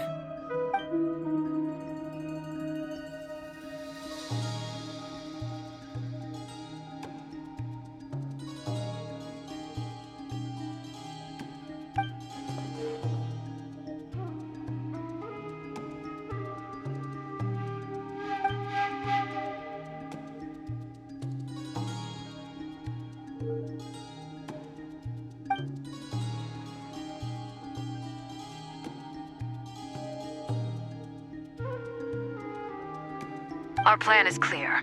Time is short, so let's get moving. There's just never enough time, is there? Time is the bane of my existence. Ugh. Anyway, I'm gonna get back to work. All right, we'll do our part too. Yeah.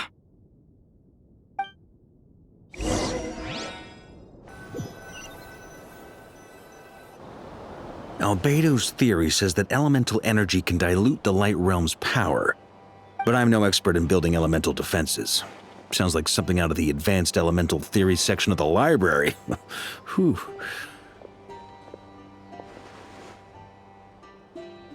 You seem quite troubled. Well, yeah. I mean, who doesn't get a little flustered when they're completely out of their depth? You were the very picture of confidence back when you approached the Hexen Circle. Yeah, I could have been faking it through that whole meeting for all you know. Who's to say I'm not just a ball of nerves in a charming and gregarious package? Oh gosh, really? I'm so sorry, I had no idea. Well, you're all the braver for it. Still, I was much more in my comfort zone than I am here. At least in Mondstadt, you can cry for help from a cliff top and actually stand a chance of summoning Barbados himself. Things have never looked bleaker than they do now. If we don't pull this off, Tevat's doomed, isn't it? Oh, you think so? Actually, yes. Yes, it probably is. It's a shame. Don't put too much pressure on yourself. Tevat has faced annihilation many times in the past, but it also gave us you, didn't it? Hey, don't give me that. It's not like I'm anyone special. I disagree. Every human born in this world is special. We angels have always believed that. In that case, this humble human being has a big favor to ask of you. I thought you might say that. I'm sure Alice, in her great wisdom, sent you here precisely to help us in this difficult time, yes? Well, that has less to do with her wisdom and more to do with my power. Of course, of course. Well, the thing is, these elemental defenses we're about to build, I don't think it's a question of if they'll fail, but when. Durin's findings from his patrols make it clear that Dottore is constantly expanding his territory. First it was his lab, then the design bureau, and now this. It's not realistic to completely stop him encroaching on the rest of Nagcry. Rather, our goal should be to stall him for as long as possible. If Miss Sandroni's calculations are correct, well, they're the closest thing to certainty we have in this situation, so let's assume they are. Anyway, her calculations suggest that our best hope for victory lies in Miss Columbina's return. It's up to us to slow Dottore's advance and buy time for her to make a return. Are you asking me to help you with building the defenses? No. I'd like you to prepare for what comes next. When he eventually reaches us, we will have to fight him. You were an angel once and a mage now. I'm asking you to lend us your protection. Oh. Can I take it that you're triggering the terms you fought for during our three-way talks? Well, technically those terms were about protecting Mondstadt. But if you're happy to agree to the change in location, then yes, let's do that. You're cashing in on this much sooner than I'd imagined. Well, yeah. The way things are going, I might not get another chance. Very well. The mages have heard the knight's plea, and we will respond. To tell the truth, Alice and I had already discussed how we might help you all, so I didn't come empty-handed. I always like to be prepared.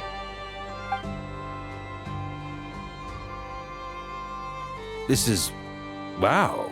Yeah. This is great. Seriously, thank you. It's been many long years since I had a chance to dazzle humanity with a little divine intervention. To humbly serve as a reliable and responsible guide. Anyway, Knight of Boreas, please accept this gift in recognition of your great virtue. Go now. May the angel's blessing deliver you safely to your destination.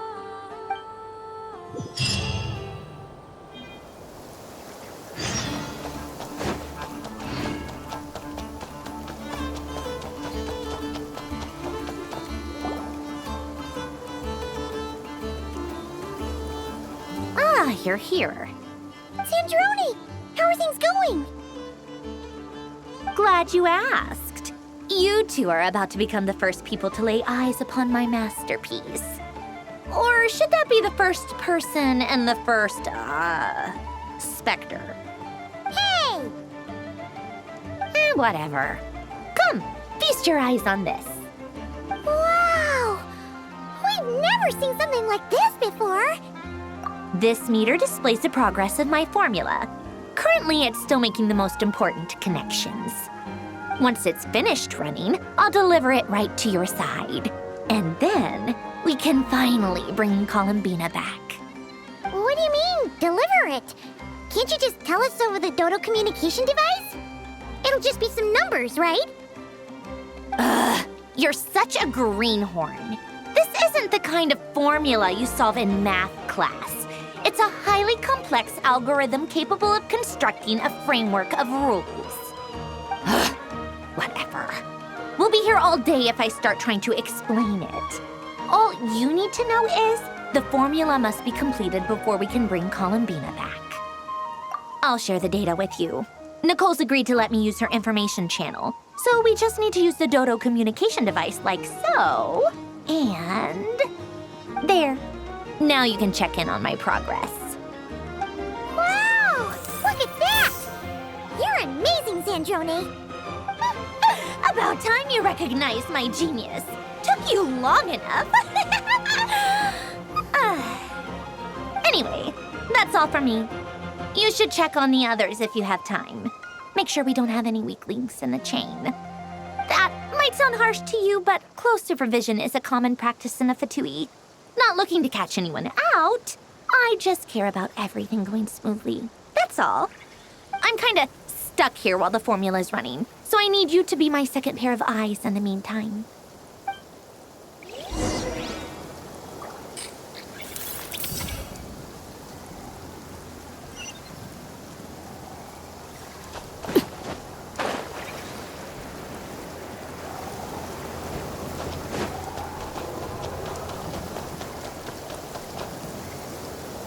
Thankfully, Miss Nicole has come to our aid. Nasha Town is now looking very well defended. Golden Flame. Yes, that's Nicole's power, all right. Based on the latest message from Grandmaster Varka, it sounds like they've reached an agreement. The situation should be more stable with her assistance. Everyone will have at least some degree of protection. Albedo! Durin! Hello there, you two. Are you well rested? That's good to hear. As per the plan, Albedo and I will be in charge of Nasha Town. As Dottoro's energy field expands, it's creeping ever closer in that direction. But we will do our best to hold our position. We fought side by side many times before, and always with great success. I believe this time will be no different. So don't worry about us. Focus on fighting Dottore.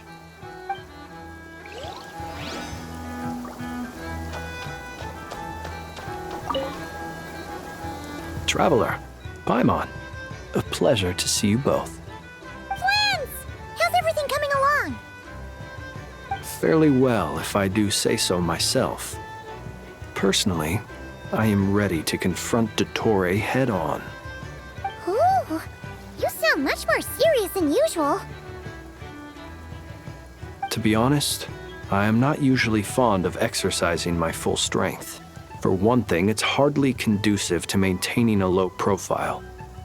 Besides, I believe one should have the right to choose when to show their hand. I am conserving my strength until the moment of battle is upon us. Anything to boost our chances of victory.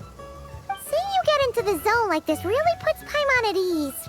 Huh, Traveler? I consider it an honor to have your trust. Rest well. I look forward to seeing you both in your element during the battle.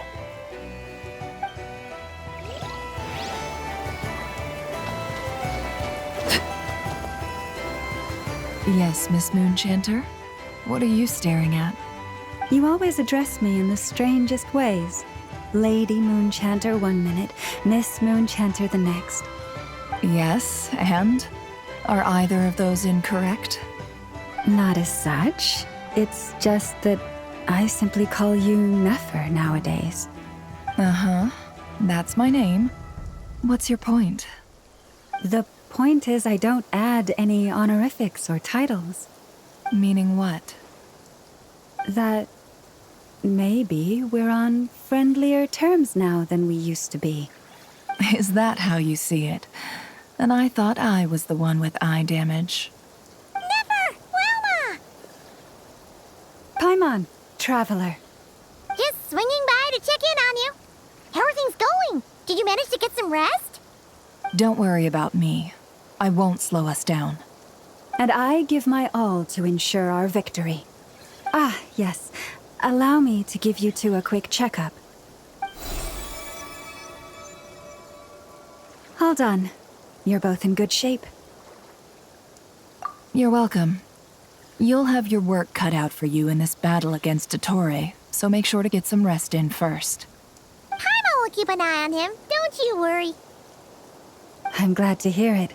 Take good care of yourself, too, Paimon. Sure thing.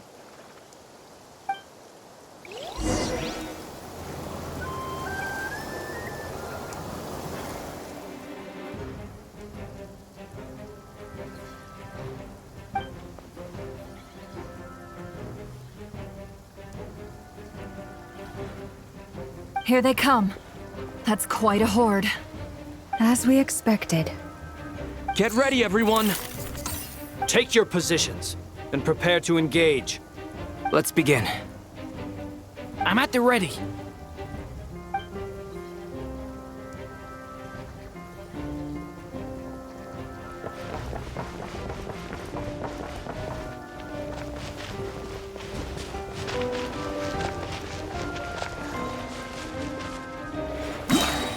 What a waste of time! Your skull! Go! Yeah! The night cometh. Be silent. Didn't take too long. Another one? Got a vibe. Your aim on it! Pretty strong. The long sleep beckons. Go!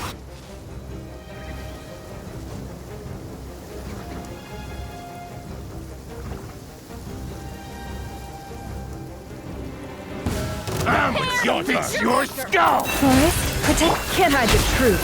The mystery unravels. These creatures cannot stand against us. Oh, fighting talk. Just don't let your guard down. That goes without saying. I'm hardly the risk taker in this group.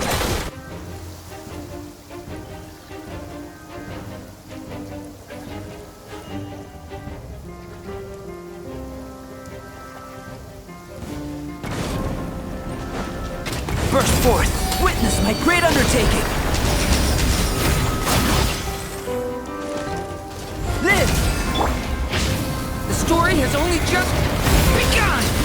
Thunder! That was easier than I thought. Naturally. What do you mean? Is it because as created beings go,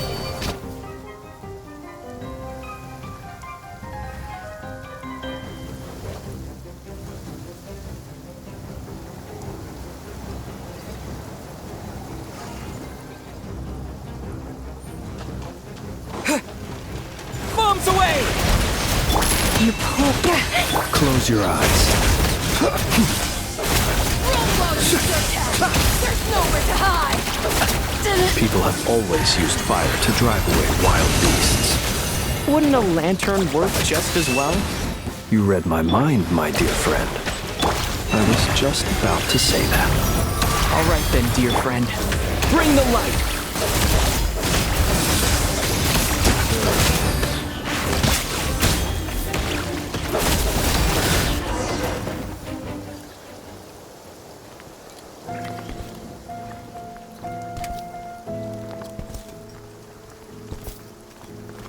You're looking well. I trust you've had a good couple of days. Dottore. It's actually a good thing, in my view. If the subjects of my experiment were to die prematurely, it would throw quite a wrench in the works. And so, I must thank you all for your resilience. We are no longer on the same level, but you are nonetheless worthy of my respect. A creator god should be merciful and gracious after all. And in any case, it is only right that before I end your lives, the world is informed of the arrival of their new god.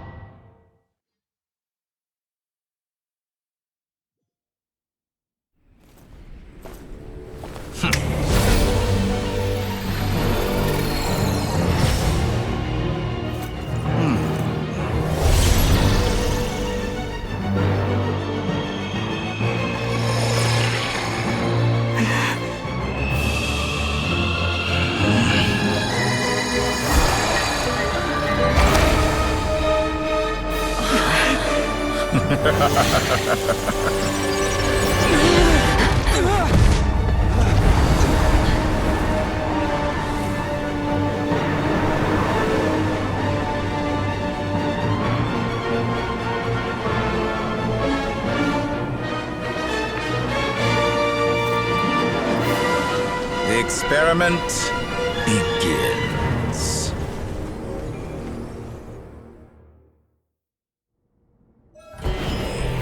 With the marrow of the 3 moons in my hand, behold the false moons fall!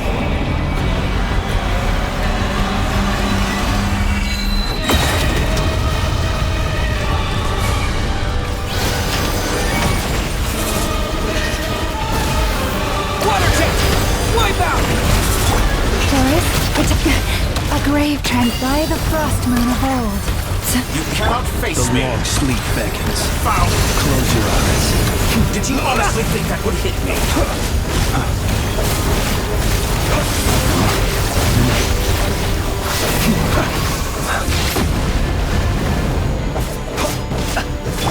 Water jet! It all adds up. Leave this place.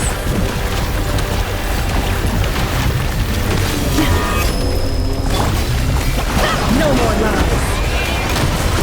Keep it up. I'm still collecting. It all adds up. First, like an ant in my palm. Oh, I've been moved inside another space, and it's sealed off. Looking at the structure of it, it seems like the Torre intends to trap us here. There's no exit. Endurance is about to be put to the test.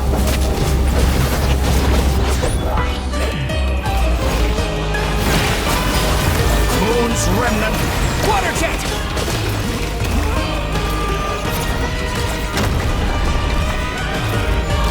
Entropy. You poor lost lamb. Can't hide the truth. Excellent. Barely managed to touch my level. You cannot face me. It all adds up.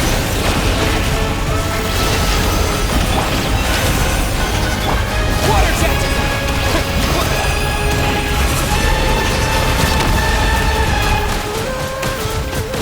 Pathetic.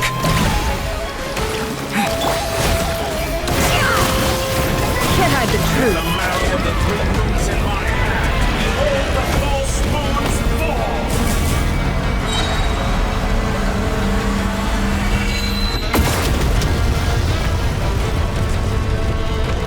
Tell me, where will you try scurrying off to next?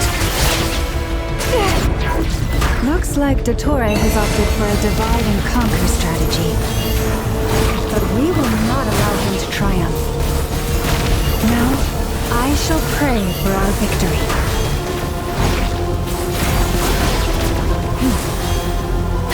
Leave this place.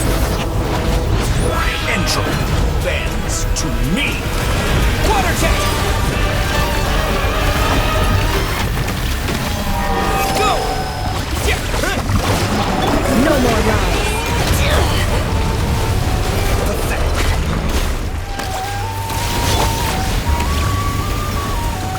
Be shackled.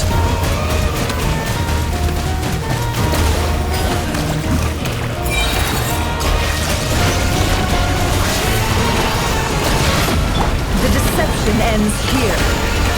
It all ends up.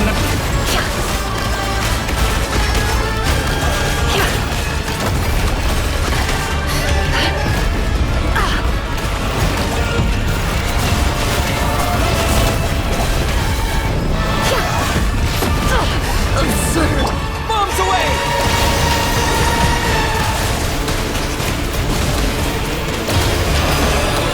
Can't hide the truth.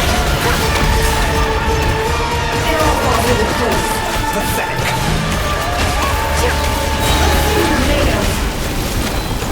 The mystery unravels.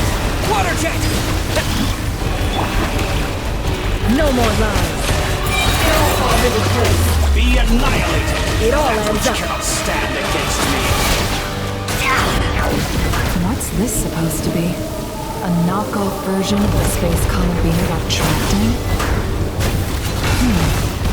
There really is no way out. We'll see about that, Dottore.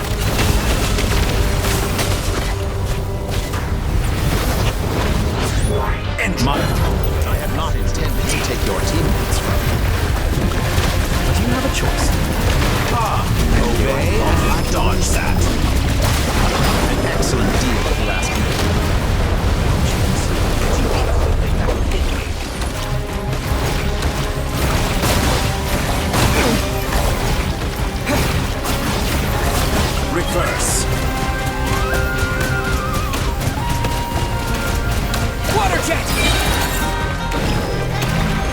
Wipe out! That's, I guess, some results of valor. I'm aware you've been working on some little tricks to surprise me with, but it appears that none of them have come to fruition. My guess would be that you're trying to bring Columbina back. Where is Sindri? Or are you trying to buy time? I always found their friendship to be a curious phenomenon. Two highly incongruent personalities, and yet they share a deep connection. Speaking of Columbina, I once saw her as like a younger sister. We got along quite amicably while she was with the VIII. But then one day she suddenly decided she would refuse to take part in any further experiments. To this day, I truly don't understand what I could have done to upset her so much. It's such a pity. I could have had a sister, a family. But alas, she grew to dislike me.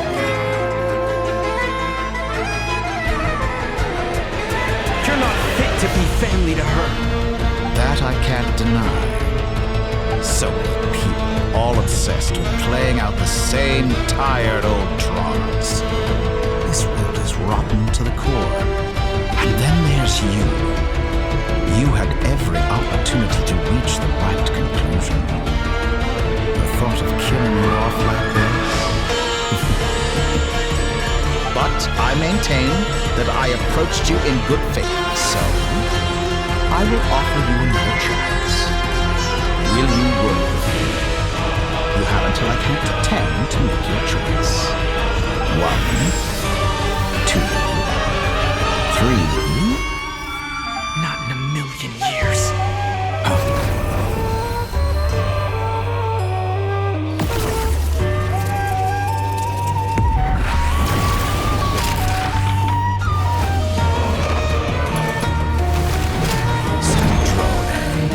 What a pleasant surprise. I didn't think you'd join us all the way up here. You're as sick and twisted as ever. Don't fool yourself into thinking anyone's grateful for the chances you're offering them. Sandrone, the formula hasn't finished running yet. Funnily enough, I was just discussing a collaboration opportunity with the Traveler. And then I see you, who I must say is a good example of an opportunity gone to waste. Gone to waste? I said that everyone would get one chance. And you've used yours to march right back into the lion's den. So yes, it's an utterly wasted opportunity. And what makes you think I believe a word that comes out of your mouth? I was planning on disposing of your little formula after wrapping up more urgent business here. Since you've taken the trouble of serving it to me on a silver platter, I can simply bring it forward in the schedule.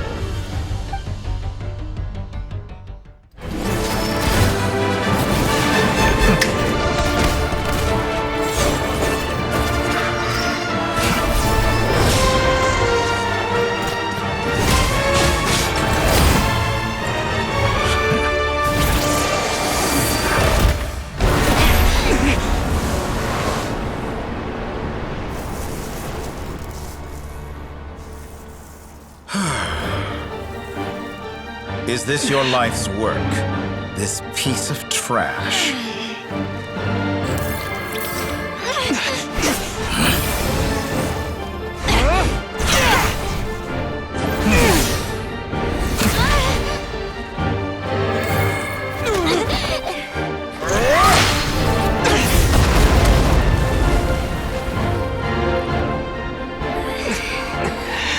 Your formula runs too slowly, Sandrone. You put your hope for success on others instead of fighting dirty. That is why you have failed. Now, whom should I slay first? Any volunteers? No one? How nice of you to leave the decision to me.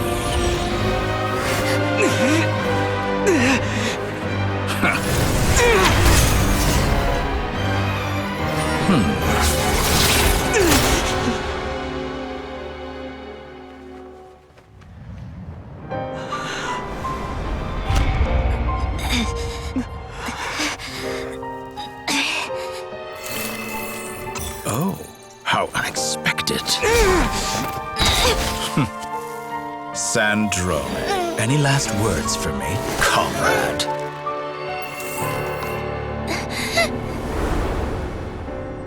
Is there anything you wish for? Not really. But I've always known what I don't want. Go to hell, Dottore.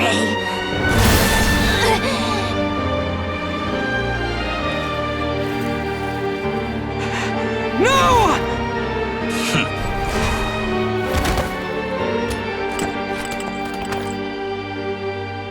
And now, you have failed.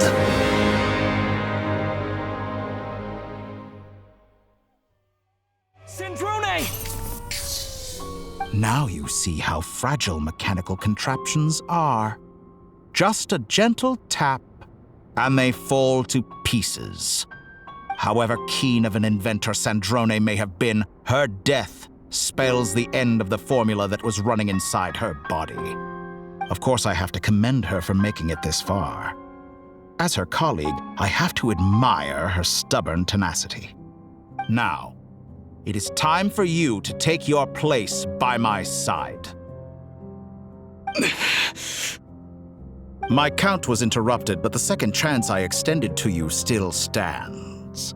Once again, you are welcome to join me. By now, I'm sure you have gained a greater appreciation for the power and authority I wield. What is stopping you from embracing a new world of endless possibilities? Not in the mood to talk? As you wish. You seem less talkative than usual today. I'll change the topic to something more apropos. Sandrone was always like this, never trusting anyone, always so reluctant to share her research with them. Objectively speaking, she had her strengths. It is remarkable how she extracted and even optimized the world formula from so much data.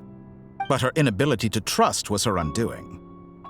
Had she allowed someone else to monitor or run the formula for her, you might still have a chance at victory even now. But regrettably, she was a stubborn fool. As much as it pains me, she had to go. Dottore, maybe this is news to you, but people can change. Columbina surprised you when she escaped.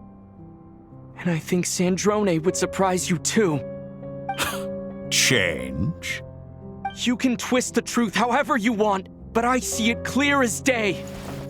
You're the one who can't trust other people. Is that how you see me? By this point, what can you hope to do about it?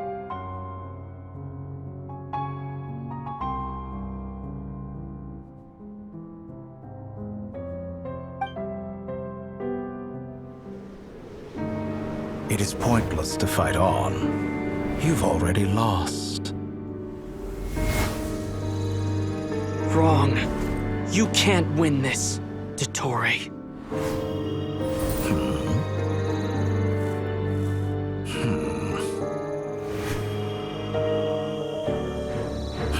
What?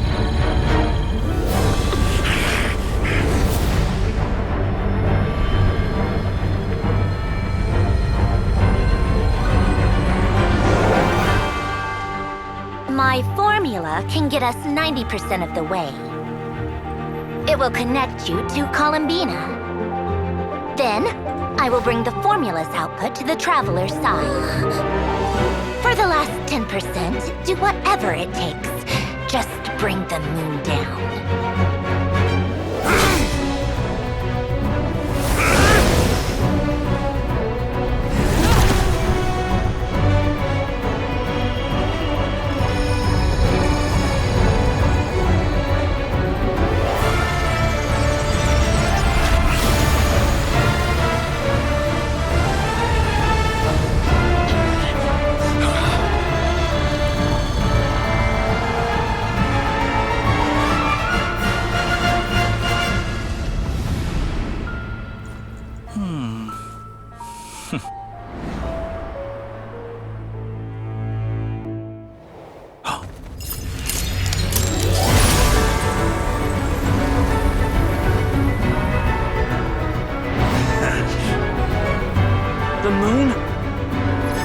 never be yours!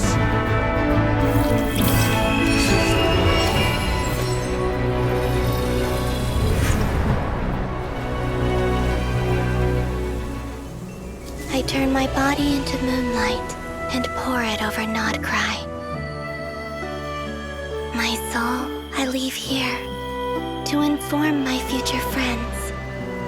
Lastly, I will hide the Trilune Authority within the Frost Moon. And when my body, soul, and authority are reunited, finally... Columbina!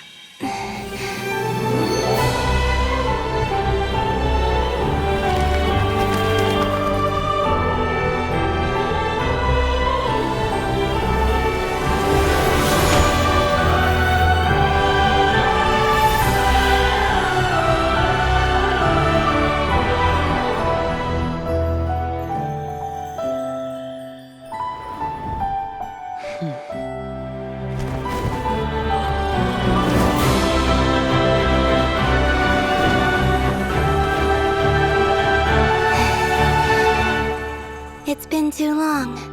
I'm back.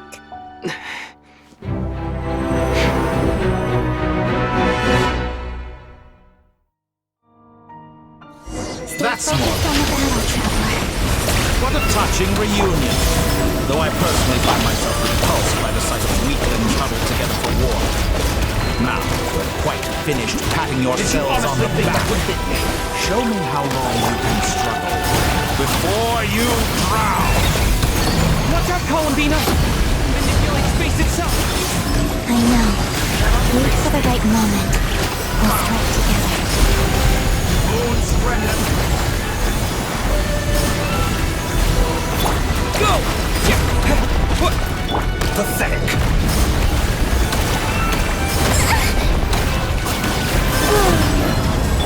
Water jet!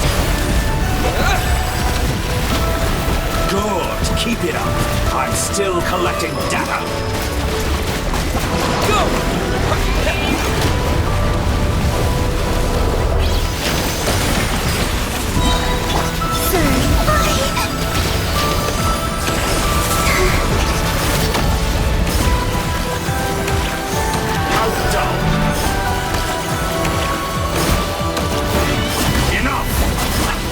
First, like an ant in my palm.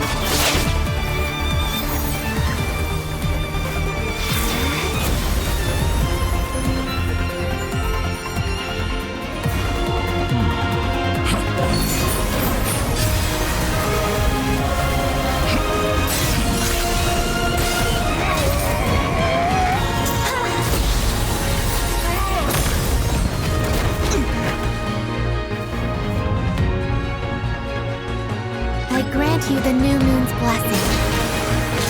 The new moon shines upon you. I am growing weary of... It's over, Dottore!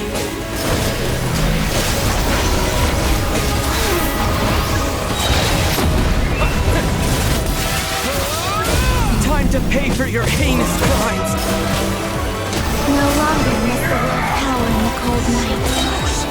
I'm so close to the world. Future is not yours to command.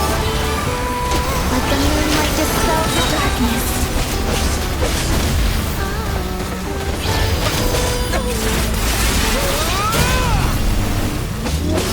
Everlasting as the moon.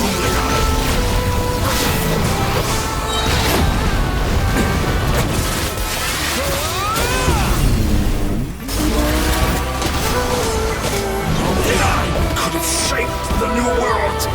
Only I...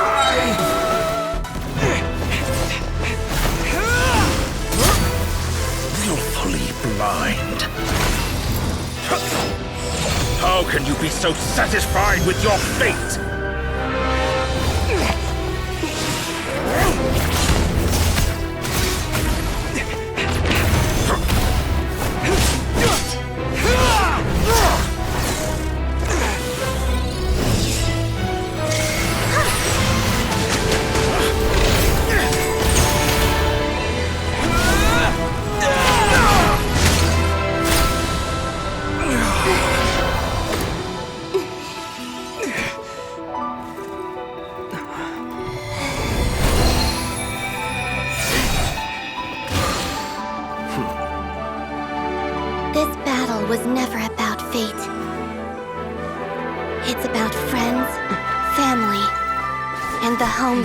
stole from them. So dull. Only the weak rely on each other for comfort. You shall see. Once I transcend fate, you will be nothing but fodder for my grand experiment! That will never happen.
No, this world is our home.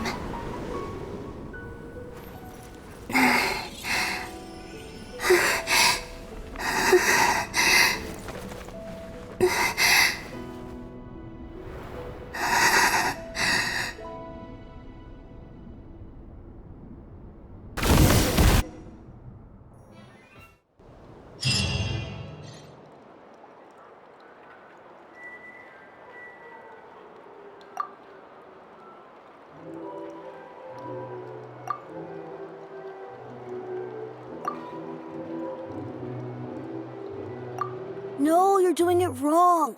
The moon looks like this now. What are you drawing, children? The new moon, Mom. It looks different than before, doesn't it? Also... Can I go buy a sugar sculpture today? Please? Just one? All right. I suppose today is a special day after all. Almost like a festival. Extra, extra! Get the latest Nasha Express here! Post-disaster report! Nasha Town reborn beneath a new moon! The voyage begins today! The future looks bright thanks to the League. Want a copy? I knew things would be different. But I didn't think that would include the moon. They say a new moon goddess has been born. A new moon goddess? Who's saying that? The Frost Moon Scions? I guess so. I'm not too clued up on the details. As far as I'm concerned, the moon's still in the sky and it's business as usual. Hey, since we've come all this way, shall we grab ourselves a free meal while we're here? Are you a convert now? Or are you just here for the free lunch?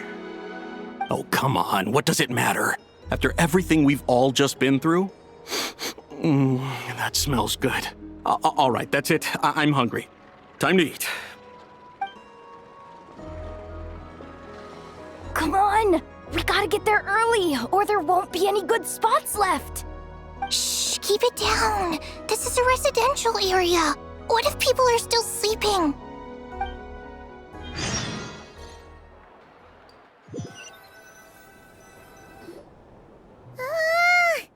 Why is it so noisy outside? It's okay. My mom was pretty much awake anyway. It's been so long since we last had a chance to relax, huh? Feels like time is moving slower than usual. What about you? Did you rest well? Still winding down from everything that's happened? Or are you wondering how our friends are doing? Or is it about what Dotori said to you?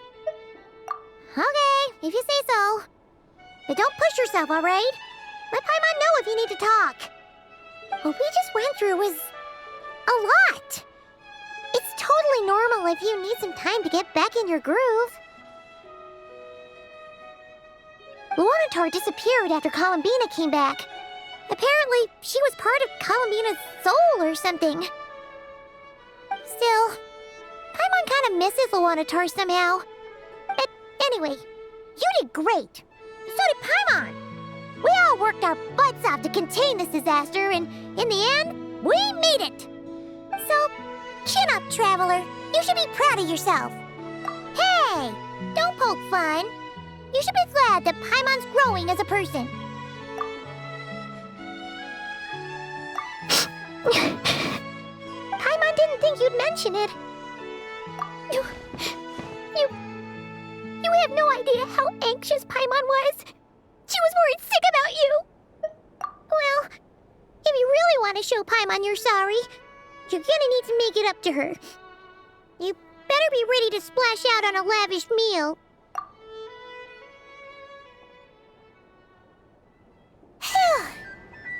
Okay.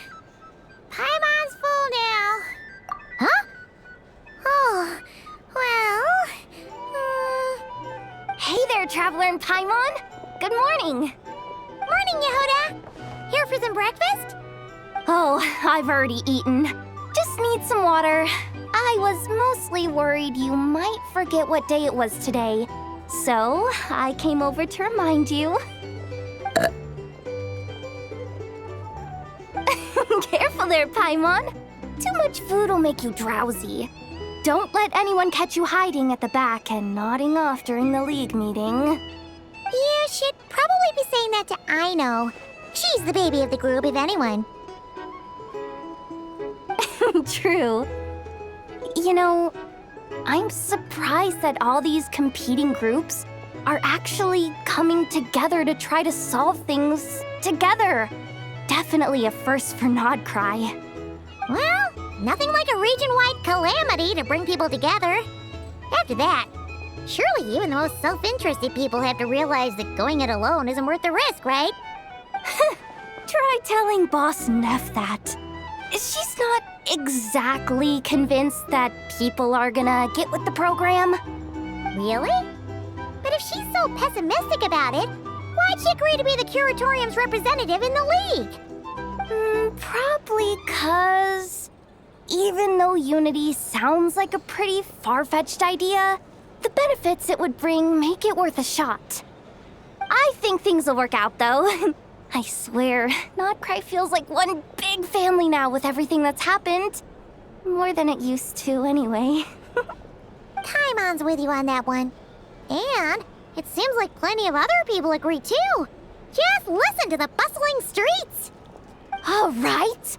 Everyone's been rebuilding these last 2 weeks, and the evacuees have been coming back in droves. Life's slowly returning back to normal. Which means my workload's probably gonna shoot back up. Were you about to head out? There's still some time before the ceremony begins, you know. Yeah, we were gonna take a stroll around the square and say hi to some friends first.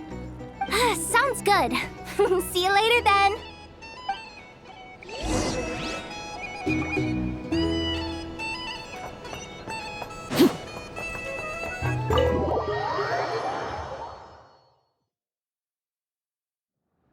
Please accept today's boon. Have a nice day. Are Paimon's eyes deceiving her? Or is that Inefa handing out food for the Frost Moon Scions? Hello there. Would you like a feast of the moon, along with some snacks of the day? So, what's new, Inefa? It was only a few days ago when we last saw you, but it looks like you've joined the Frost Moon Scions in that time. And Aino too? What are you talking about, Paimon? We're just here to help. Duh. In the wake of the disaster, it's all hands on deck. We responded to Lama's request for support. At times like these, the smallest good deed can inspire others and help them through the hard days ahead. And we're using eggs and heating tubes to make that a reality. In true Kromkake Crab Shop style! Inefa! Did you hear that? The Traveler said I did good. The Traveler! That's because it's true, I know. Proposal. If you can resist eating today's dessert, I will provide you with compliments, too. No way! Well, that proposal got shot down quickly. I need something to get me through the hard times too, you know. Mom! Yes, dear. Go right ahead.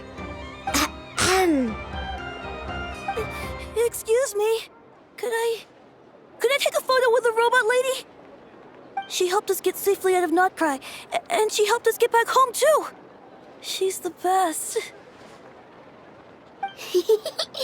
Of course she is.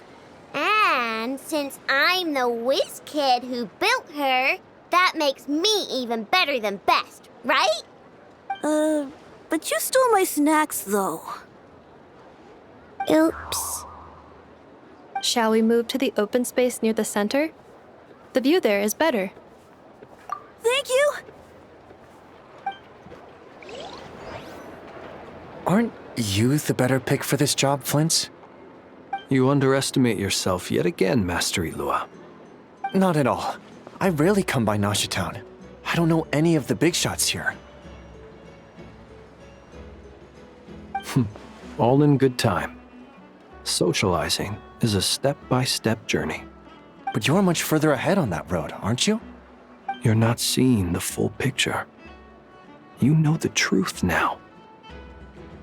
My friends do not understand my habits. There is no question about it. The Lightkeepers need a representative in the League. Someone who is upright, cares about other people, and can realize their self-worth through group action. You say it like you wouldn't make the cut. I am most flattered that you think I would. Sigh a little less, Master Ilua, and have more faith in yourself.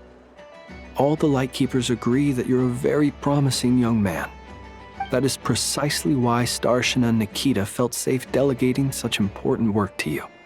I'm sure we all also agree that we would sooner die of dehydration than manage to wrangle anything out of you in a discussion.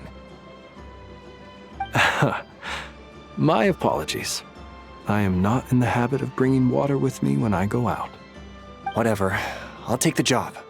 By the way, who else is part of this? Oh, it's quite the who's who of Notcry. There's the Moon Chanter of the Frostmoon Scions, the boss of the Curatorium of Secrets, a representative of the Voynich Guild, and even someone from the adorable Krumkake craft shop. I'm sure you will find speaking with them to be a genuine pleasure. If you say so. I've never done this work before, so I'm honestly a little scared of making mistakes. But I'll do it. Not only is it our duty as Lightkeepers, but because I want to make Notcry a more welcoming place. An admirable attitude to take. The beacons are lit, Ilua. We're but one step away from breaking through the blizzard. We have the chance to band together and build our shared homeland into an Elysium. This is unprecedented for Notcry. An opportunity not to be missed. Yeah. You're right. I'll do my best. Quite a few familiar faces have arrived. Let's go, shall we?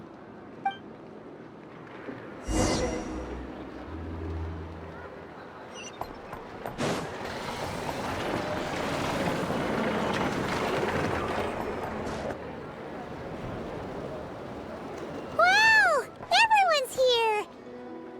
You seem well rested. I know no one's asked, but I'm sure you all want to know, so let me just say, we're doing great. Thanks. Well, great, but not perfect. I'm starting to lose my mind from boredom. Can't drink a drop of alcohol while I'm waiting for my wounds to heal. I'm sure you had a sneaky swig or two. Wait, how'd you find out? I'm sure you must be missing Mondstadt after all these years away, Grandmaster. Yeah, you could say that again. Every time I get news from Mondstadt, it makes me want to go back and see the place for myself. Honestly, once things are wrapped up here, I think it'll be time to head back home. Hey, looks like someone's taking the stage. Can everyone see okay? Anyone need a boost? I'll just listen from the back. It's fine. You're pretty seriously, huh, Durin? Well, it's not every day that I get the chance to see how people speak in official settings. Soak it up like a sponge. I'll make sure you get a chance to practice for yourself later down the line. Actually, I know just the thing. You can debrief the Knights of Favonius for me. Mr. Varka, are you forgetting that I'm not a Knight of Favonius? I can knight you. Any particular title you'd like? Is he joking? I really can't tell. You'll have to figure this one out for yourself. It'll be a good learning experience. It is my honor to host the opening ceremony for the League, and to have this opportunity to speak to you all in my capacity as Voynich Guild representative.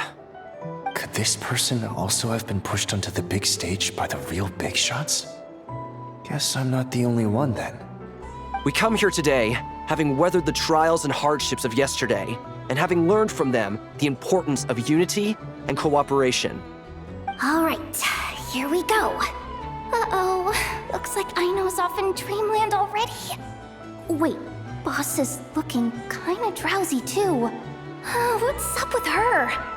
Come on, get this speech over with already.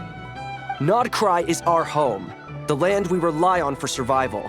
And as we chart a course for the future, may we persevere through the storms ahead as we sail towards a new era of prosperity, freedom, and hope.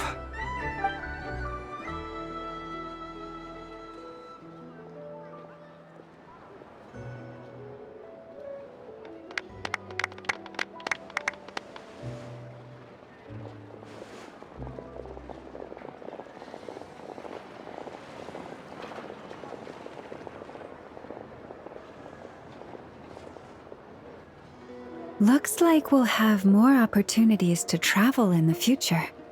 I'm sure you'll cope, Lady Moonchanter, given how fleet of foot you are. Unfortunately, I suspect I'll be too busy at the curatorium to act as your host. We have a busy schedule, not to mention an international network of contacts to manage. It'll be all right. I'll just check your schedule with Yehoda well in advance. And if she's not available, I can simply ask Ashru. So giving my employees extra workload isn't enough for you? You're really going to drag my cat into this too? I thought you'd approve. Aren't you forever increasing your employees' workloads? That's a bold statement. Are all the Frost Moon Scions feeling more audacious now that your moon goddess has returned? Columbina's return has brought joy to all who care about her.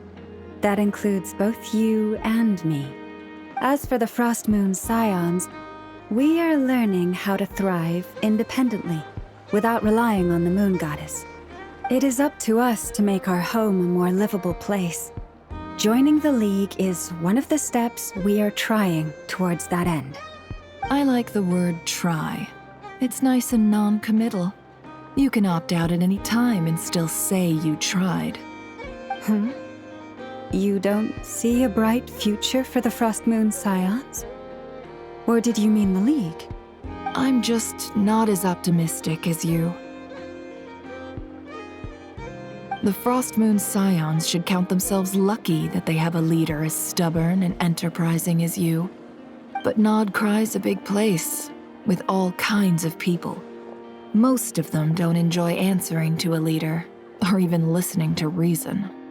Well, that's where you and your methods come in.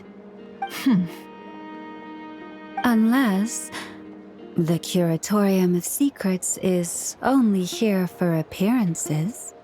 For now, yes. And that won't change until this venture becomes worth my while. What would make it worth your while? Getting out more than I put in. Right now, I'd barely break even, but I'll grant that it's a good start for Nodcry. Then maybe it's worth a try. All right, you can stop now. Or do I have to join the Frost Moon Scions before you'll get off my back?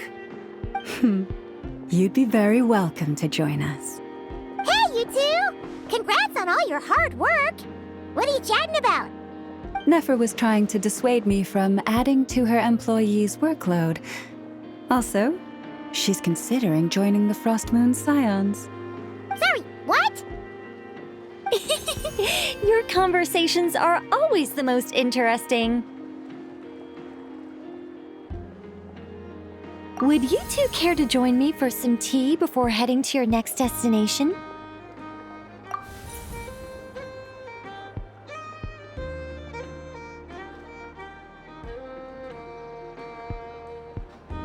Nicole? Wait, where are you? Aren't you gonna show up today? Sadly not. I'm otherwise occupied right now.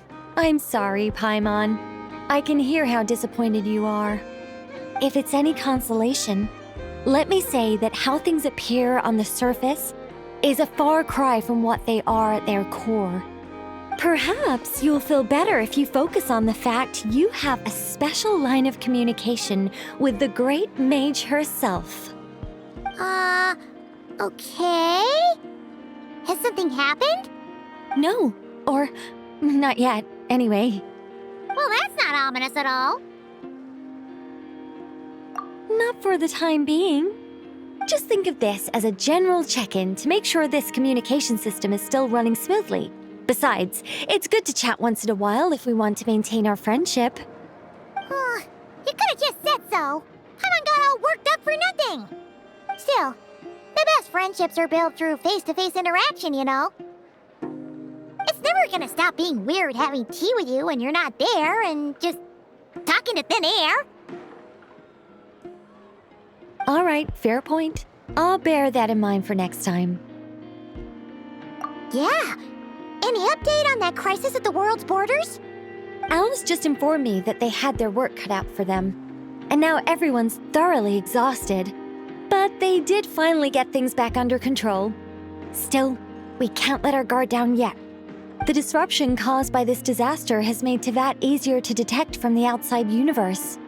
She plans to wait for things to stabilize, then reschedule her Mondstadt vacation plans. As for me, I agree with Hat Guy's perspective. This is a time when many new variables are emerging, and the situation is changing constantly. Plus, most of this change is for the worse. We have to remain vigilant and ensure that the embers of chaos are not rekindled. I did notice that the energy in Nodcry changed somewhat after the War of Funerary Flame, but since it was still aligned with the Light Realm, I never gave it a second thought. It looks like I'll have to examine the connections between phenomena I observe more closely in the future. Just doing my duty. It's more or less second nature by now. Of course. To give you the full picture, I'd have to start with the substance from which angels were formed. Never mind. Paimon's right. Showing off my knowledge would be much more satisfying in person. By the way, you did receive the gifts from the Hexen Circle, yes? I'm not trying to claim credit or anything, but my pride demands that I at least mention it. They're quite similar to the protective talisman that Alice gave Dory, but with some very special enhancements. Oh! So that's what kept our friends safe when Dotori trapped them. Indeed. We went to great lengths to make sure they were invisible to his eyes. I'm so happy they came in handy. Still, not fishing for gratitude, by the way. I just want you to be aware that sometimes your friends may be protecting you in ways you cannot perceive. Anyway, I'll contact you if anything else crops up. If not, you know what they say, no news is good news. Oh, my angelic instincts are tingling. They say you should head to the docks next. Your friends are about to board their ship home. The people here somehow seem even freer than those in Mondstadt. Time for a break. This place looks perfect.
You're here.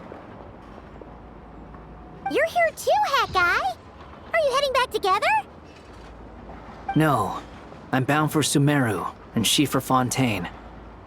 We just happened to cross paths at the harbor. Everything seems fine. Sandrone may have an abominable temper, but she's always been very responsible with important calculations, and things entrusted to her by valued friends. You always speak as if you know us inside out, Mr. Hat Guy. Maybe I'm just a good judge of character. I certainly hope that's all there is to it. Regardless, you have been a significant help in this matter. For that, you have my gratitude. I didn't do anything special. Sandrone's the one who completed a seemingly impossible formula and turned the tide of the entire battle, even giving her life in the process. She's the one we should be thanking. Even we were unaware that Sandrone had hidden the real formula inside Polonia's body. She managed to fool Dottore into thinking the formula was running in her system by installing an identical-looking decoy within her. She probably realized that she didn't have the strength to stop Dottore. But this way, she could at least get him to lower his guard. She always worked like that. Always had a backup plan. Well, that's why I'm traveling to Fontaine. She made a request of me long ago, and the time has come to fulfill it. Think of it as her will. She said that should she ever fail in a mission, she'd like me to deliver her core and Polonia's to the Fontaine Research Institute. She also mentioned that she had made arrangements for people there to set her affairs in order. Some of her personal effects, such as her notes, were left to me. I've decided to take them back to the House of the Hearth, for safekeeping primarily, but also as mementos, I suppose. However, there is one book among them that I'd like to leave in your care. I'll have someone deliver it to your residence at the flagship at a later date. No, I was specifically warned not to tell her. This is her last wish, and I will abide by it. I can only hope so, but none of us here can know for certain. I bade farewell to Columbina earlier today. As promised, she turned the iridescent moon's marrow over to me. She spent a long time with Sandrone's body, saying her goodbyes. Oh, is she all right? Sandrone's passing has left a great wound in all of our hearts. It will take time to heal, but Columbina surprised me. She offered me some words of comfort before I departed. Despite being grief-stricken herself, she showed an awareness of the feelings of others around her. She never used to act like this. Clearly, she has grown. And I suspect that we have you to thank for much of the change we are seeing in her. After these recent events, the Tsaritsa has revoked the Pale Star Edict. Snezhnaya now realizes that the arrest warrant for Columbina was just a ploy by Dottore, who coveted her powers. I shall return to Nodcry to see her as soon as I find the time. I hope that from now on, she too will explore more of the world. Columbina Hyposelenia's journey is only beginning. My ship is here. Traveler, Paimon, we shall meet again. You too, Hat Guy. What are you still bumming around for? Isn't Columbina waiting for you? I thought today was the day you'd agreed with her to go find out the truth about your sibling. You're afraid you won't like the truth when you see it. Well, this is new. I was starting to think that nothing could scare you. Don't say that! Wouldn't you be if you were in this situation? Fair point. But I'd say I have more experience facing up to unpleasant truths than the Traveler. They say blood's thicker than water. I know how much you need your family back. More than you need any of your friends. And I'm sure that all your real friends understand that too. No matter what the truth turns out to be, they will stick by you and support you, whatever decision you make. Finding the truth is important. But more important still is what you choose to do once you've found it. At least, that's the life lesson I've learned from my experience, grappling with the truth. What? Now that Dottoro's dead and gone? A little, I guess. But it hasn't solved everything. Maybe I regret not getting to end his life with my own hands. Or maybe it's something else. But for whatever reason, I still feel like I have a chip on my shoulder. Either way, I'm going back to Sumeru. Lesser Lord Kusanali is gonna need help dealing with all the chaos Dottori left in his wake. Not just from this incident, but everything he did in the past, too. You should continue with your journey, as you've always done. Who knows?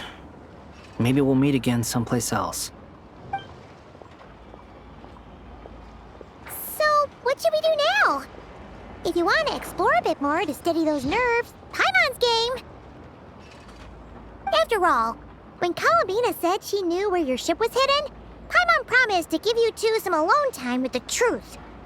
It hasn't been all that long since we were last apart, sure, but with Columbina there, Paimon's sure things will be just dandy.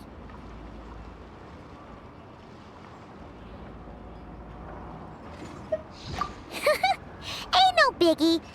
Paimon might be all about that food and fun, but she knows how to do right by people. Paimon's sure you'd prefer to digest the news about your sister in peace. But, no matter what you see, just know you can share it with Paimon. Of course, as long as it's not super private.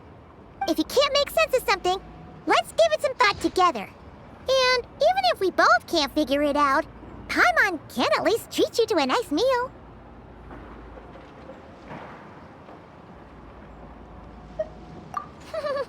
Glad to hear it. Feel better now?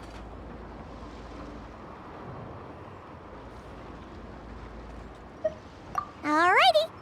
Next up, time to meet with Columbina.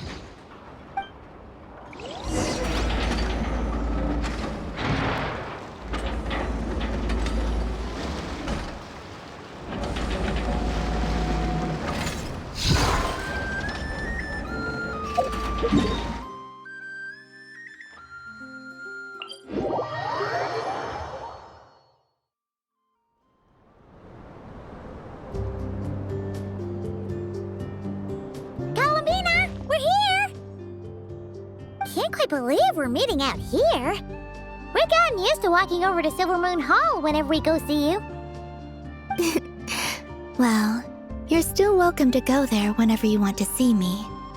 It's just, now that it's all over, I've decided to make some changes. Try and fit in with the Frost Moon Scions, like Lama suggested.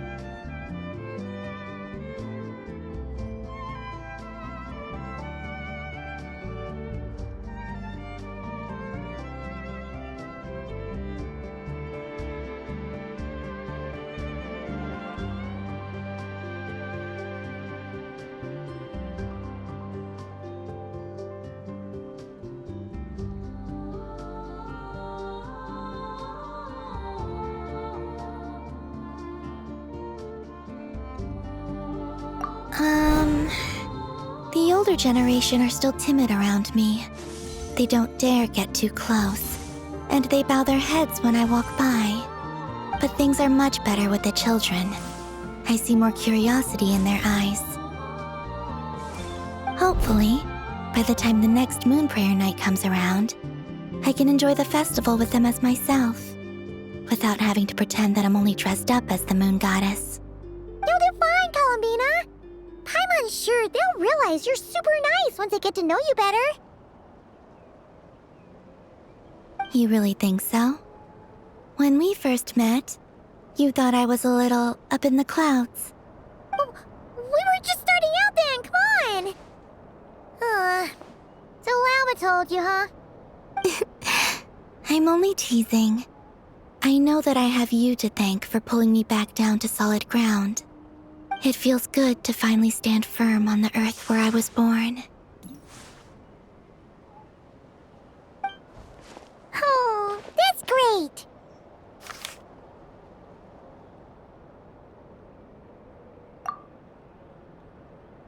Thank you. I'll make sure not to lose it this time. Well then, are you ready? Lumine, what happened to our spaceship back then? Why did you leave? It's time to learn the truth at last. Ready as I'll ever be. Good. Then let me open the way for you.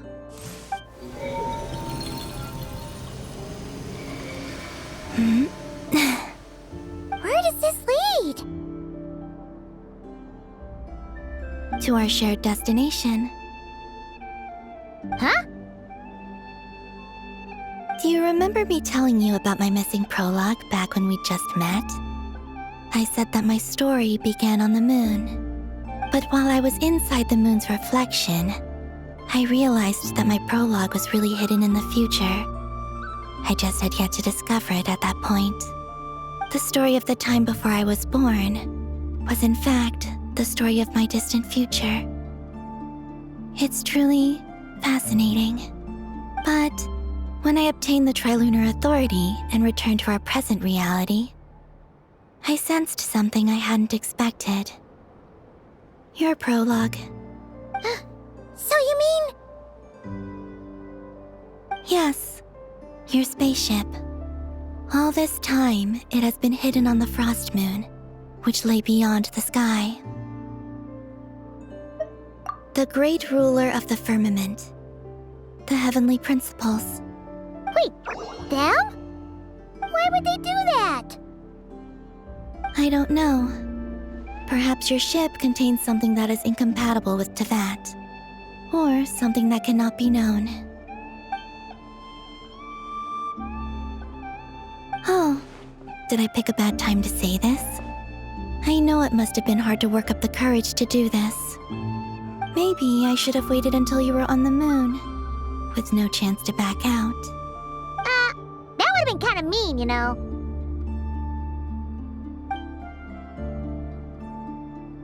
Take me there. Oh? Whatever is hiding in that ship, it belongs to me and Lumine. Those memories belong to us. No one else has the right to decide whether I should or shouldn't know about it.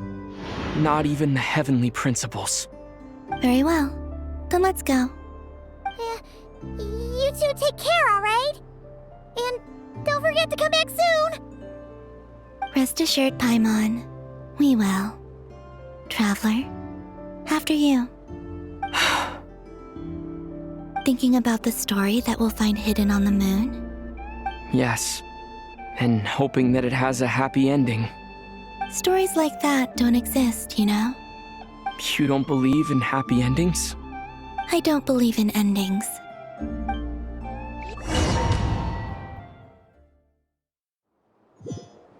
Where am I? This is the pathway I built between Tevat and the Frost Moon. The moon is very far away from us, so it could be a long journey.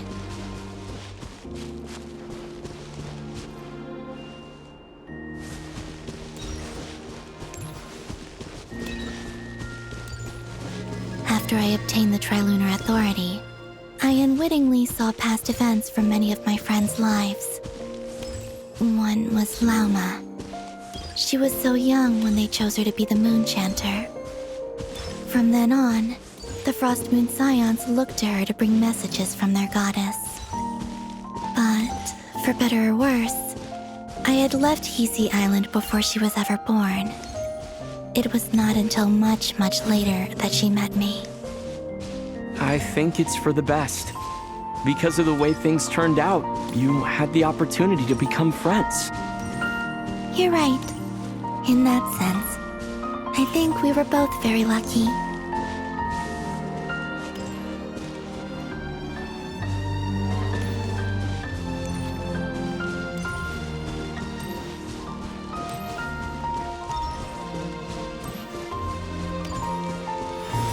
Oh, and about that mage, Nicole.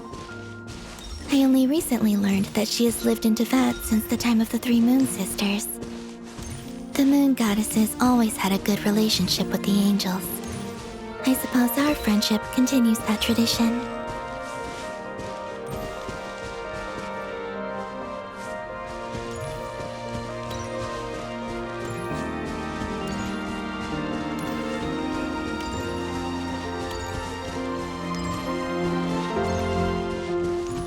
And then there's Sandrone. I never knew that much about her, beyond the fact that she was created by someone called the Lord Artificer. She, too, suffered for a long time before joining the Fatui.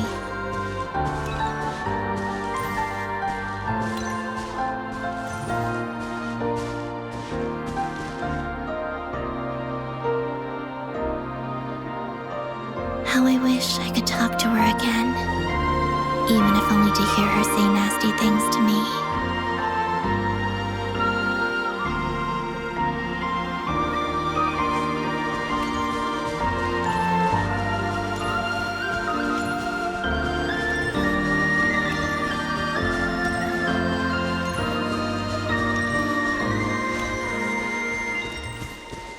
Also, I saw your sibling's story. I'm afraid I didn't see much. It seems that she rarely came to the surface, where the moonlight shines. But I did notice that back when you first set out on your journey, she would often appear nearby, gazing at you from afar with a guilty look in her eyes. Lumine. Let us speak no more of the past. I probably shouldn't reveal so much about my friends. It's not my place. Let the moonlight carry us forth. We are very close now.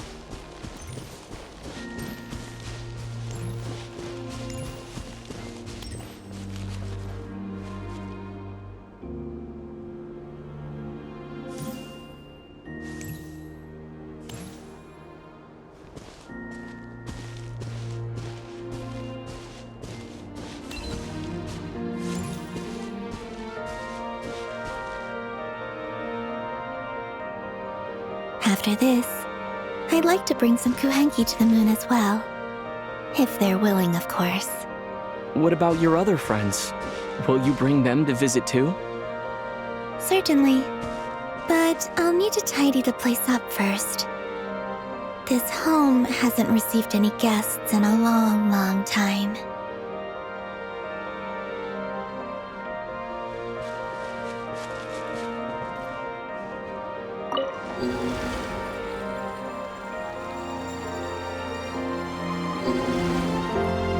I remember writing something similar with you on Moon Prayer Night. I believe it was called... Dodoko's Whirligig. Yes, that was it. You asked me if I was afraid to return to the moon, and I said that I was. The idea that I had gained something precious, only to lose it so quickly. That frightened me. But I'm not afraid anymore. Besides, this time, we're traveling together.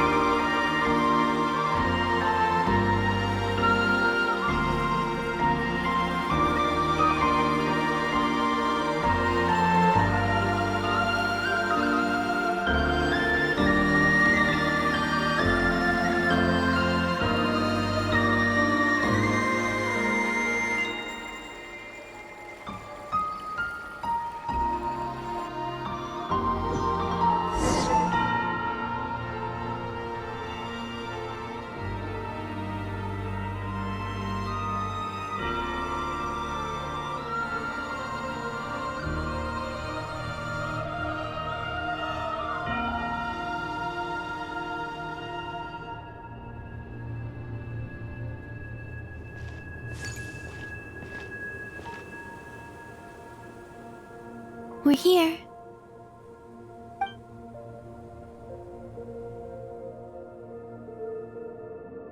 Over there.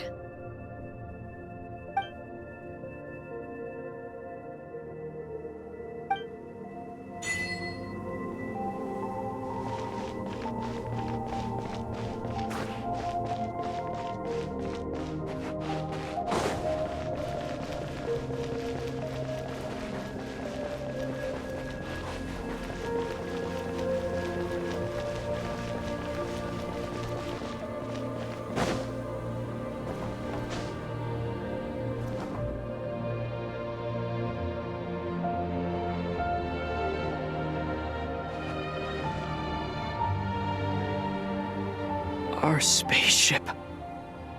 It's huge. I suppose that the moon is the only place one could hide it. It'll be alright. Huh? The way you feel in this moment, I went through it too, on Moon Prayer Night.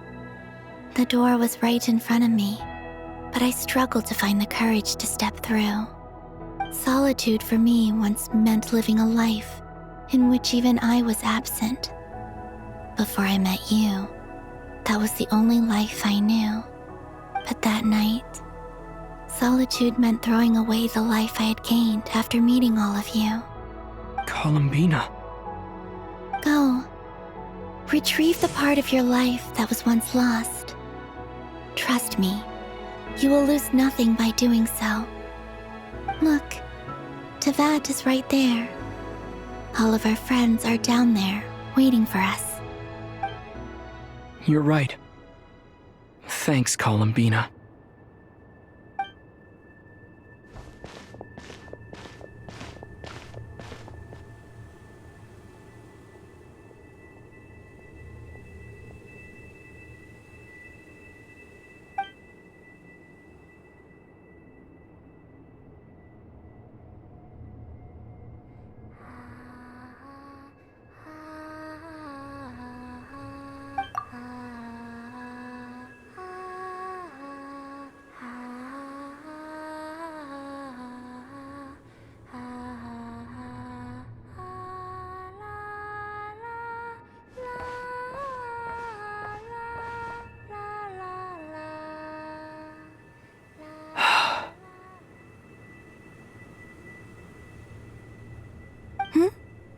Finished? Yeah. Why did you take your eye mask off? Well, since my return, I've decided to take more opportunities to see the world with my own eyes. Besides, I've always wondered how Teyvat looks from the moon. And what do you think? It's beautiful. I could spend a whole day here just gazing at it. What about you? What do you think of the truth you found? I haven't looked at another person's expression in a long time, but I think yours is saying it was neither good nor bad. Keep this up, and it won't be long before you give Nefer a run for her money. Oh, I don't think that's going to happen. I'm much more used to sensing what's going on around me with Kuvaki. I think I'll save my eyes for seeing special moments I really want to remember. I read the spaceship's flight logs. I always assumed that this was my first time in Teyvat.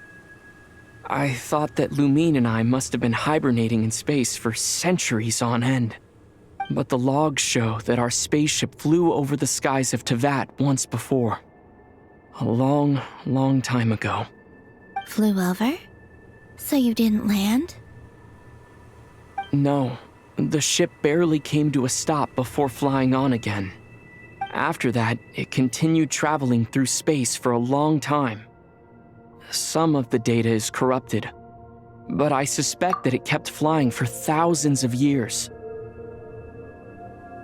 It was only after that that the ship made a forced landing in Nodcry. When Lumine found me, she came from outside the ship. Could this mean that she left the ship long before I did? Maybe even during our first pass over Teyvat. Are you alright? Yes, I can feel that the truth is coming together, one small piece at a time. I remember Lumine telling me that when she first arrived in Conria, she could not recall the past. So this might be something that even she doesn't know. Here, I made some space for you. Your mind must be racing, and this seems like the perfect place to relax and clear your head. Oh, wait, there's one more thing. What is it? Wait here a moment.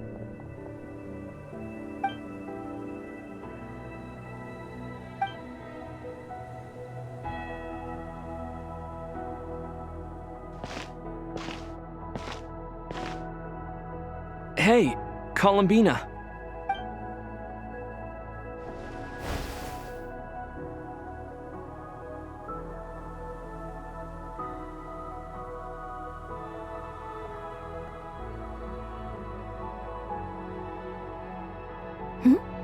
Is that a new outfit? An old one, technically. It's been in a cabinet inside the ship this whole time. It's a matching pair with Lumine's. She always liked this set more. Huh. I don't think there's a huge difference. Really? Yes, it's still the same you. You're the same person, no matter what clothes you wear. Only Columbina would make an observation like that. Traveler, do you consider Teyvat your home? Home is wherever Lumine is. But then after all the time I've spent here, and everything I've been through, yes, I'd say it's my home.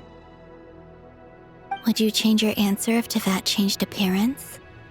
I mean, if the truth about Teyvat turned out to be different than what you thought.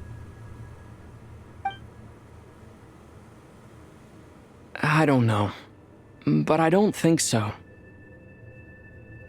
The truth is not what matters most to me about Teyvat. When I was first born, I longed for a home.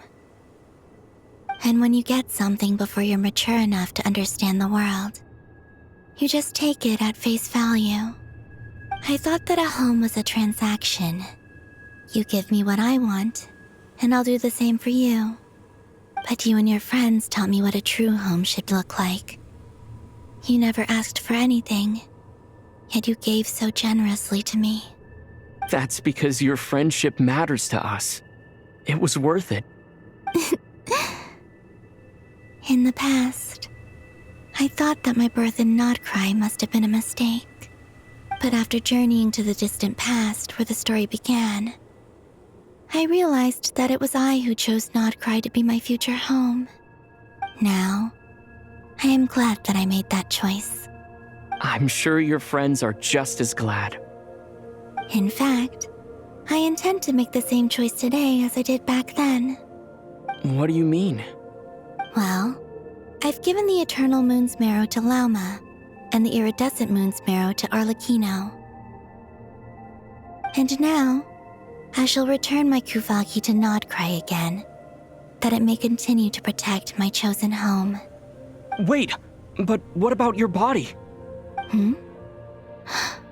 Oh, are you worried that I'll disappear again? I won't. Not this time. The Frost Moon has now entered the fall sky, and I am the Tri-Lune goddess. I am only returning to Nodcry the part of me that it needs.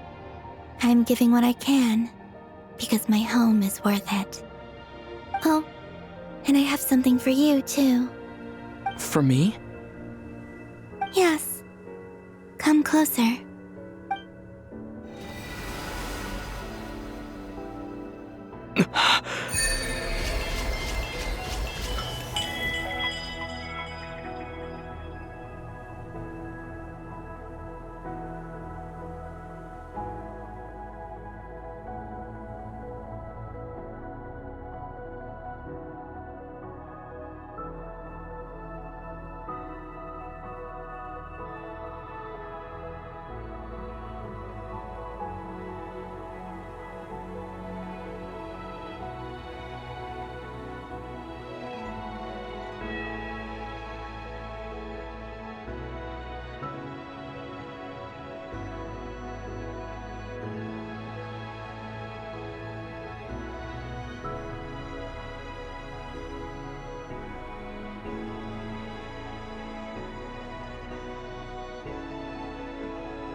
What was that?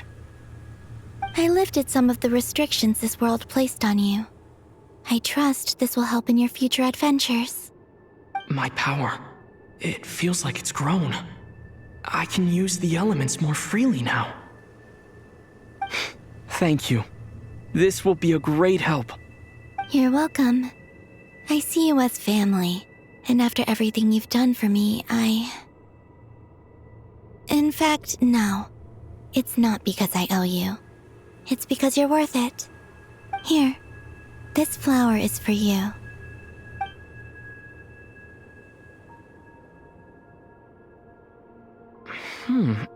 Isn't this a moon prayer blossom?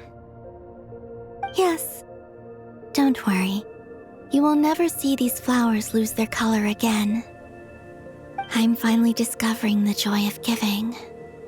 How I wish I'd learned this sooner. Hey, better late than never. What are you thinking about now? Why don't you take a guess? You get 1 shot. I don't think I'll get it in one guess. But I'm sure it's a happy thought. That's kind of a sneaky answer. I can't say you got it wrong. Down into that, the moon seems so far away. I felt it might always lie beyond my reach. But on the moon, everything feels so close by. The haze that once enshrouded the skies has finally been dispersed. I feel like a traveler on a winter's night, starting a new chapter in my tale by the warmth of a bonfire. I don't have a lot of luggage, but I do have a lot of hope for the future. Well, what's next? Next? To start with, I want to stay here just a little longer. After that, let's return home and continue our journey.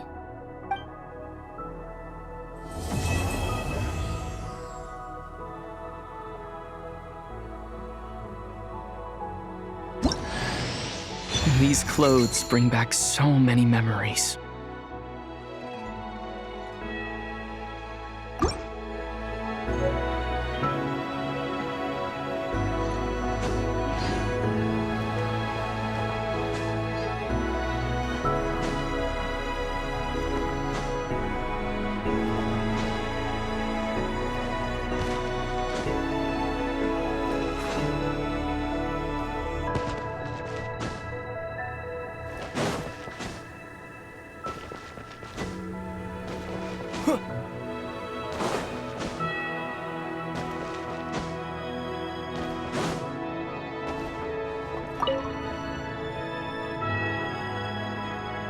The journey goes on, for you and for me. Like I said, this is not the end. I don't believe there has to be an ending. Oh, is that your next destination? Most people would probably tell you to pack some warm clothes. But I experience things differently than most people, so I can't know how cold it is. In fact, it is home to quite a wondrous heat source. I think they call it Kreshnik's torch. Every city in Snezhnaya is built around one of those. I sensed the energy it gave off as I was passing by on a railway train. It felt grand and distant. I also recommend the Korolievsky troupe in Snezhnograd. They give performances quite regularly, and entry was free for harbingers. I liked them a lot. Ice cold and sharp. Crystal clear in some ways, yet profoundly unfathomable in others. Like the thick layer of ice on top of a frozen lake. That's just the impression that Tsaritsa gives me. I was never able to glimpse what truly lies beneath that icy exterior. In fact, I don't think the people of Snezhnaya even know what kind of power their god wields. Maybe that's because the Tsaritsa herself has never acknowledged, nor accepted that power. There's Regrator, the Rooster, and the Jester. Between them, They control a lot of what happens in Snezhnaya, but I can never wrap my head around how exactly power is split between them. I just know they are each responsible for many specific domains. I noticed that the Rooster and Regrator often appear to get along on the surface, while working against each other in secret. And theirs is not a friendly rivalry. But I wasn't particularly interested, so I tended to keep my distance. Now that I think about it, the term Mistelton often seemed to come up in connection with Project Stuja. Once things settle down in Notcry, I'd like to explore the world beyond Snezhnaya. You've told me so many stories about the other places you've been to, and all the friends you've made there. I'm curious to visit those nations and see them for myself. It would also help me learn more about the journey that has made you into the person you are today. Okay. As you continue on your journey, don't forget to gaze up at the moon once in a while. It is, after all, no longer an illusion. It shall cast down its true moonlight, connecting us in truth.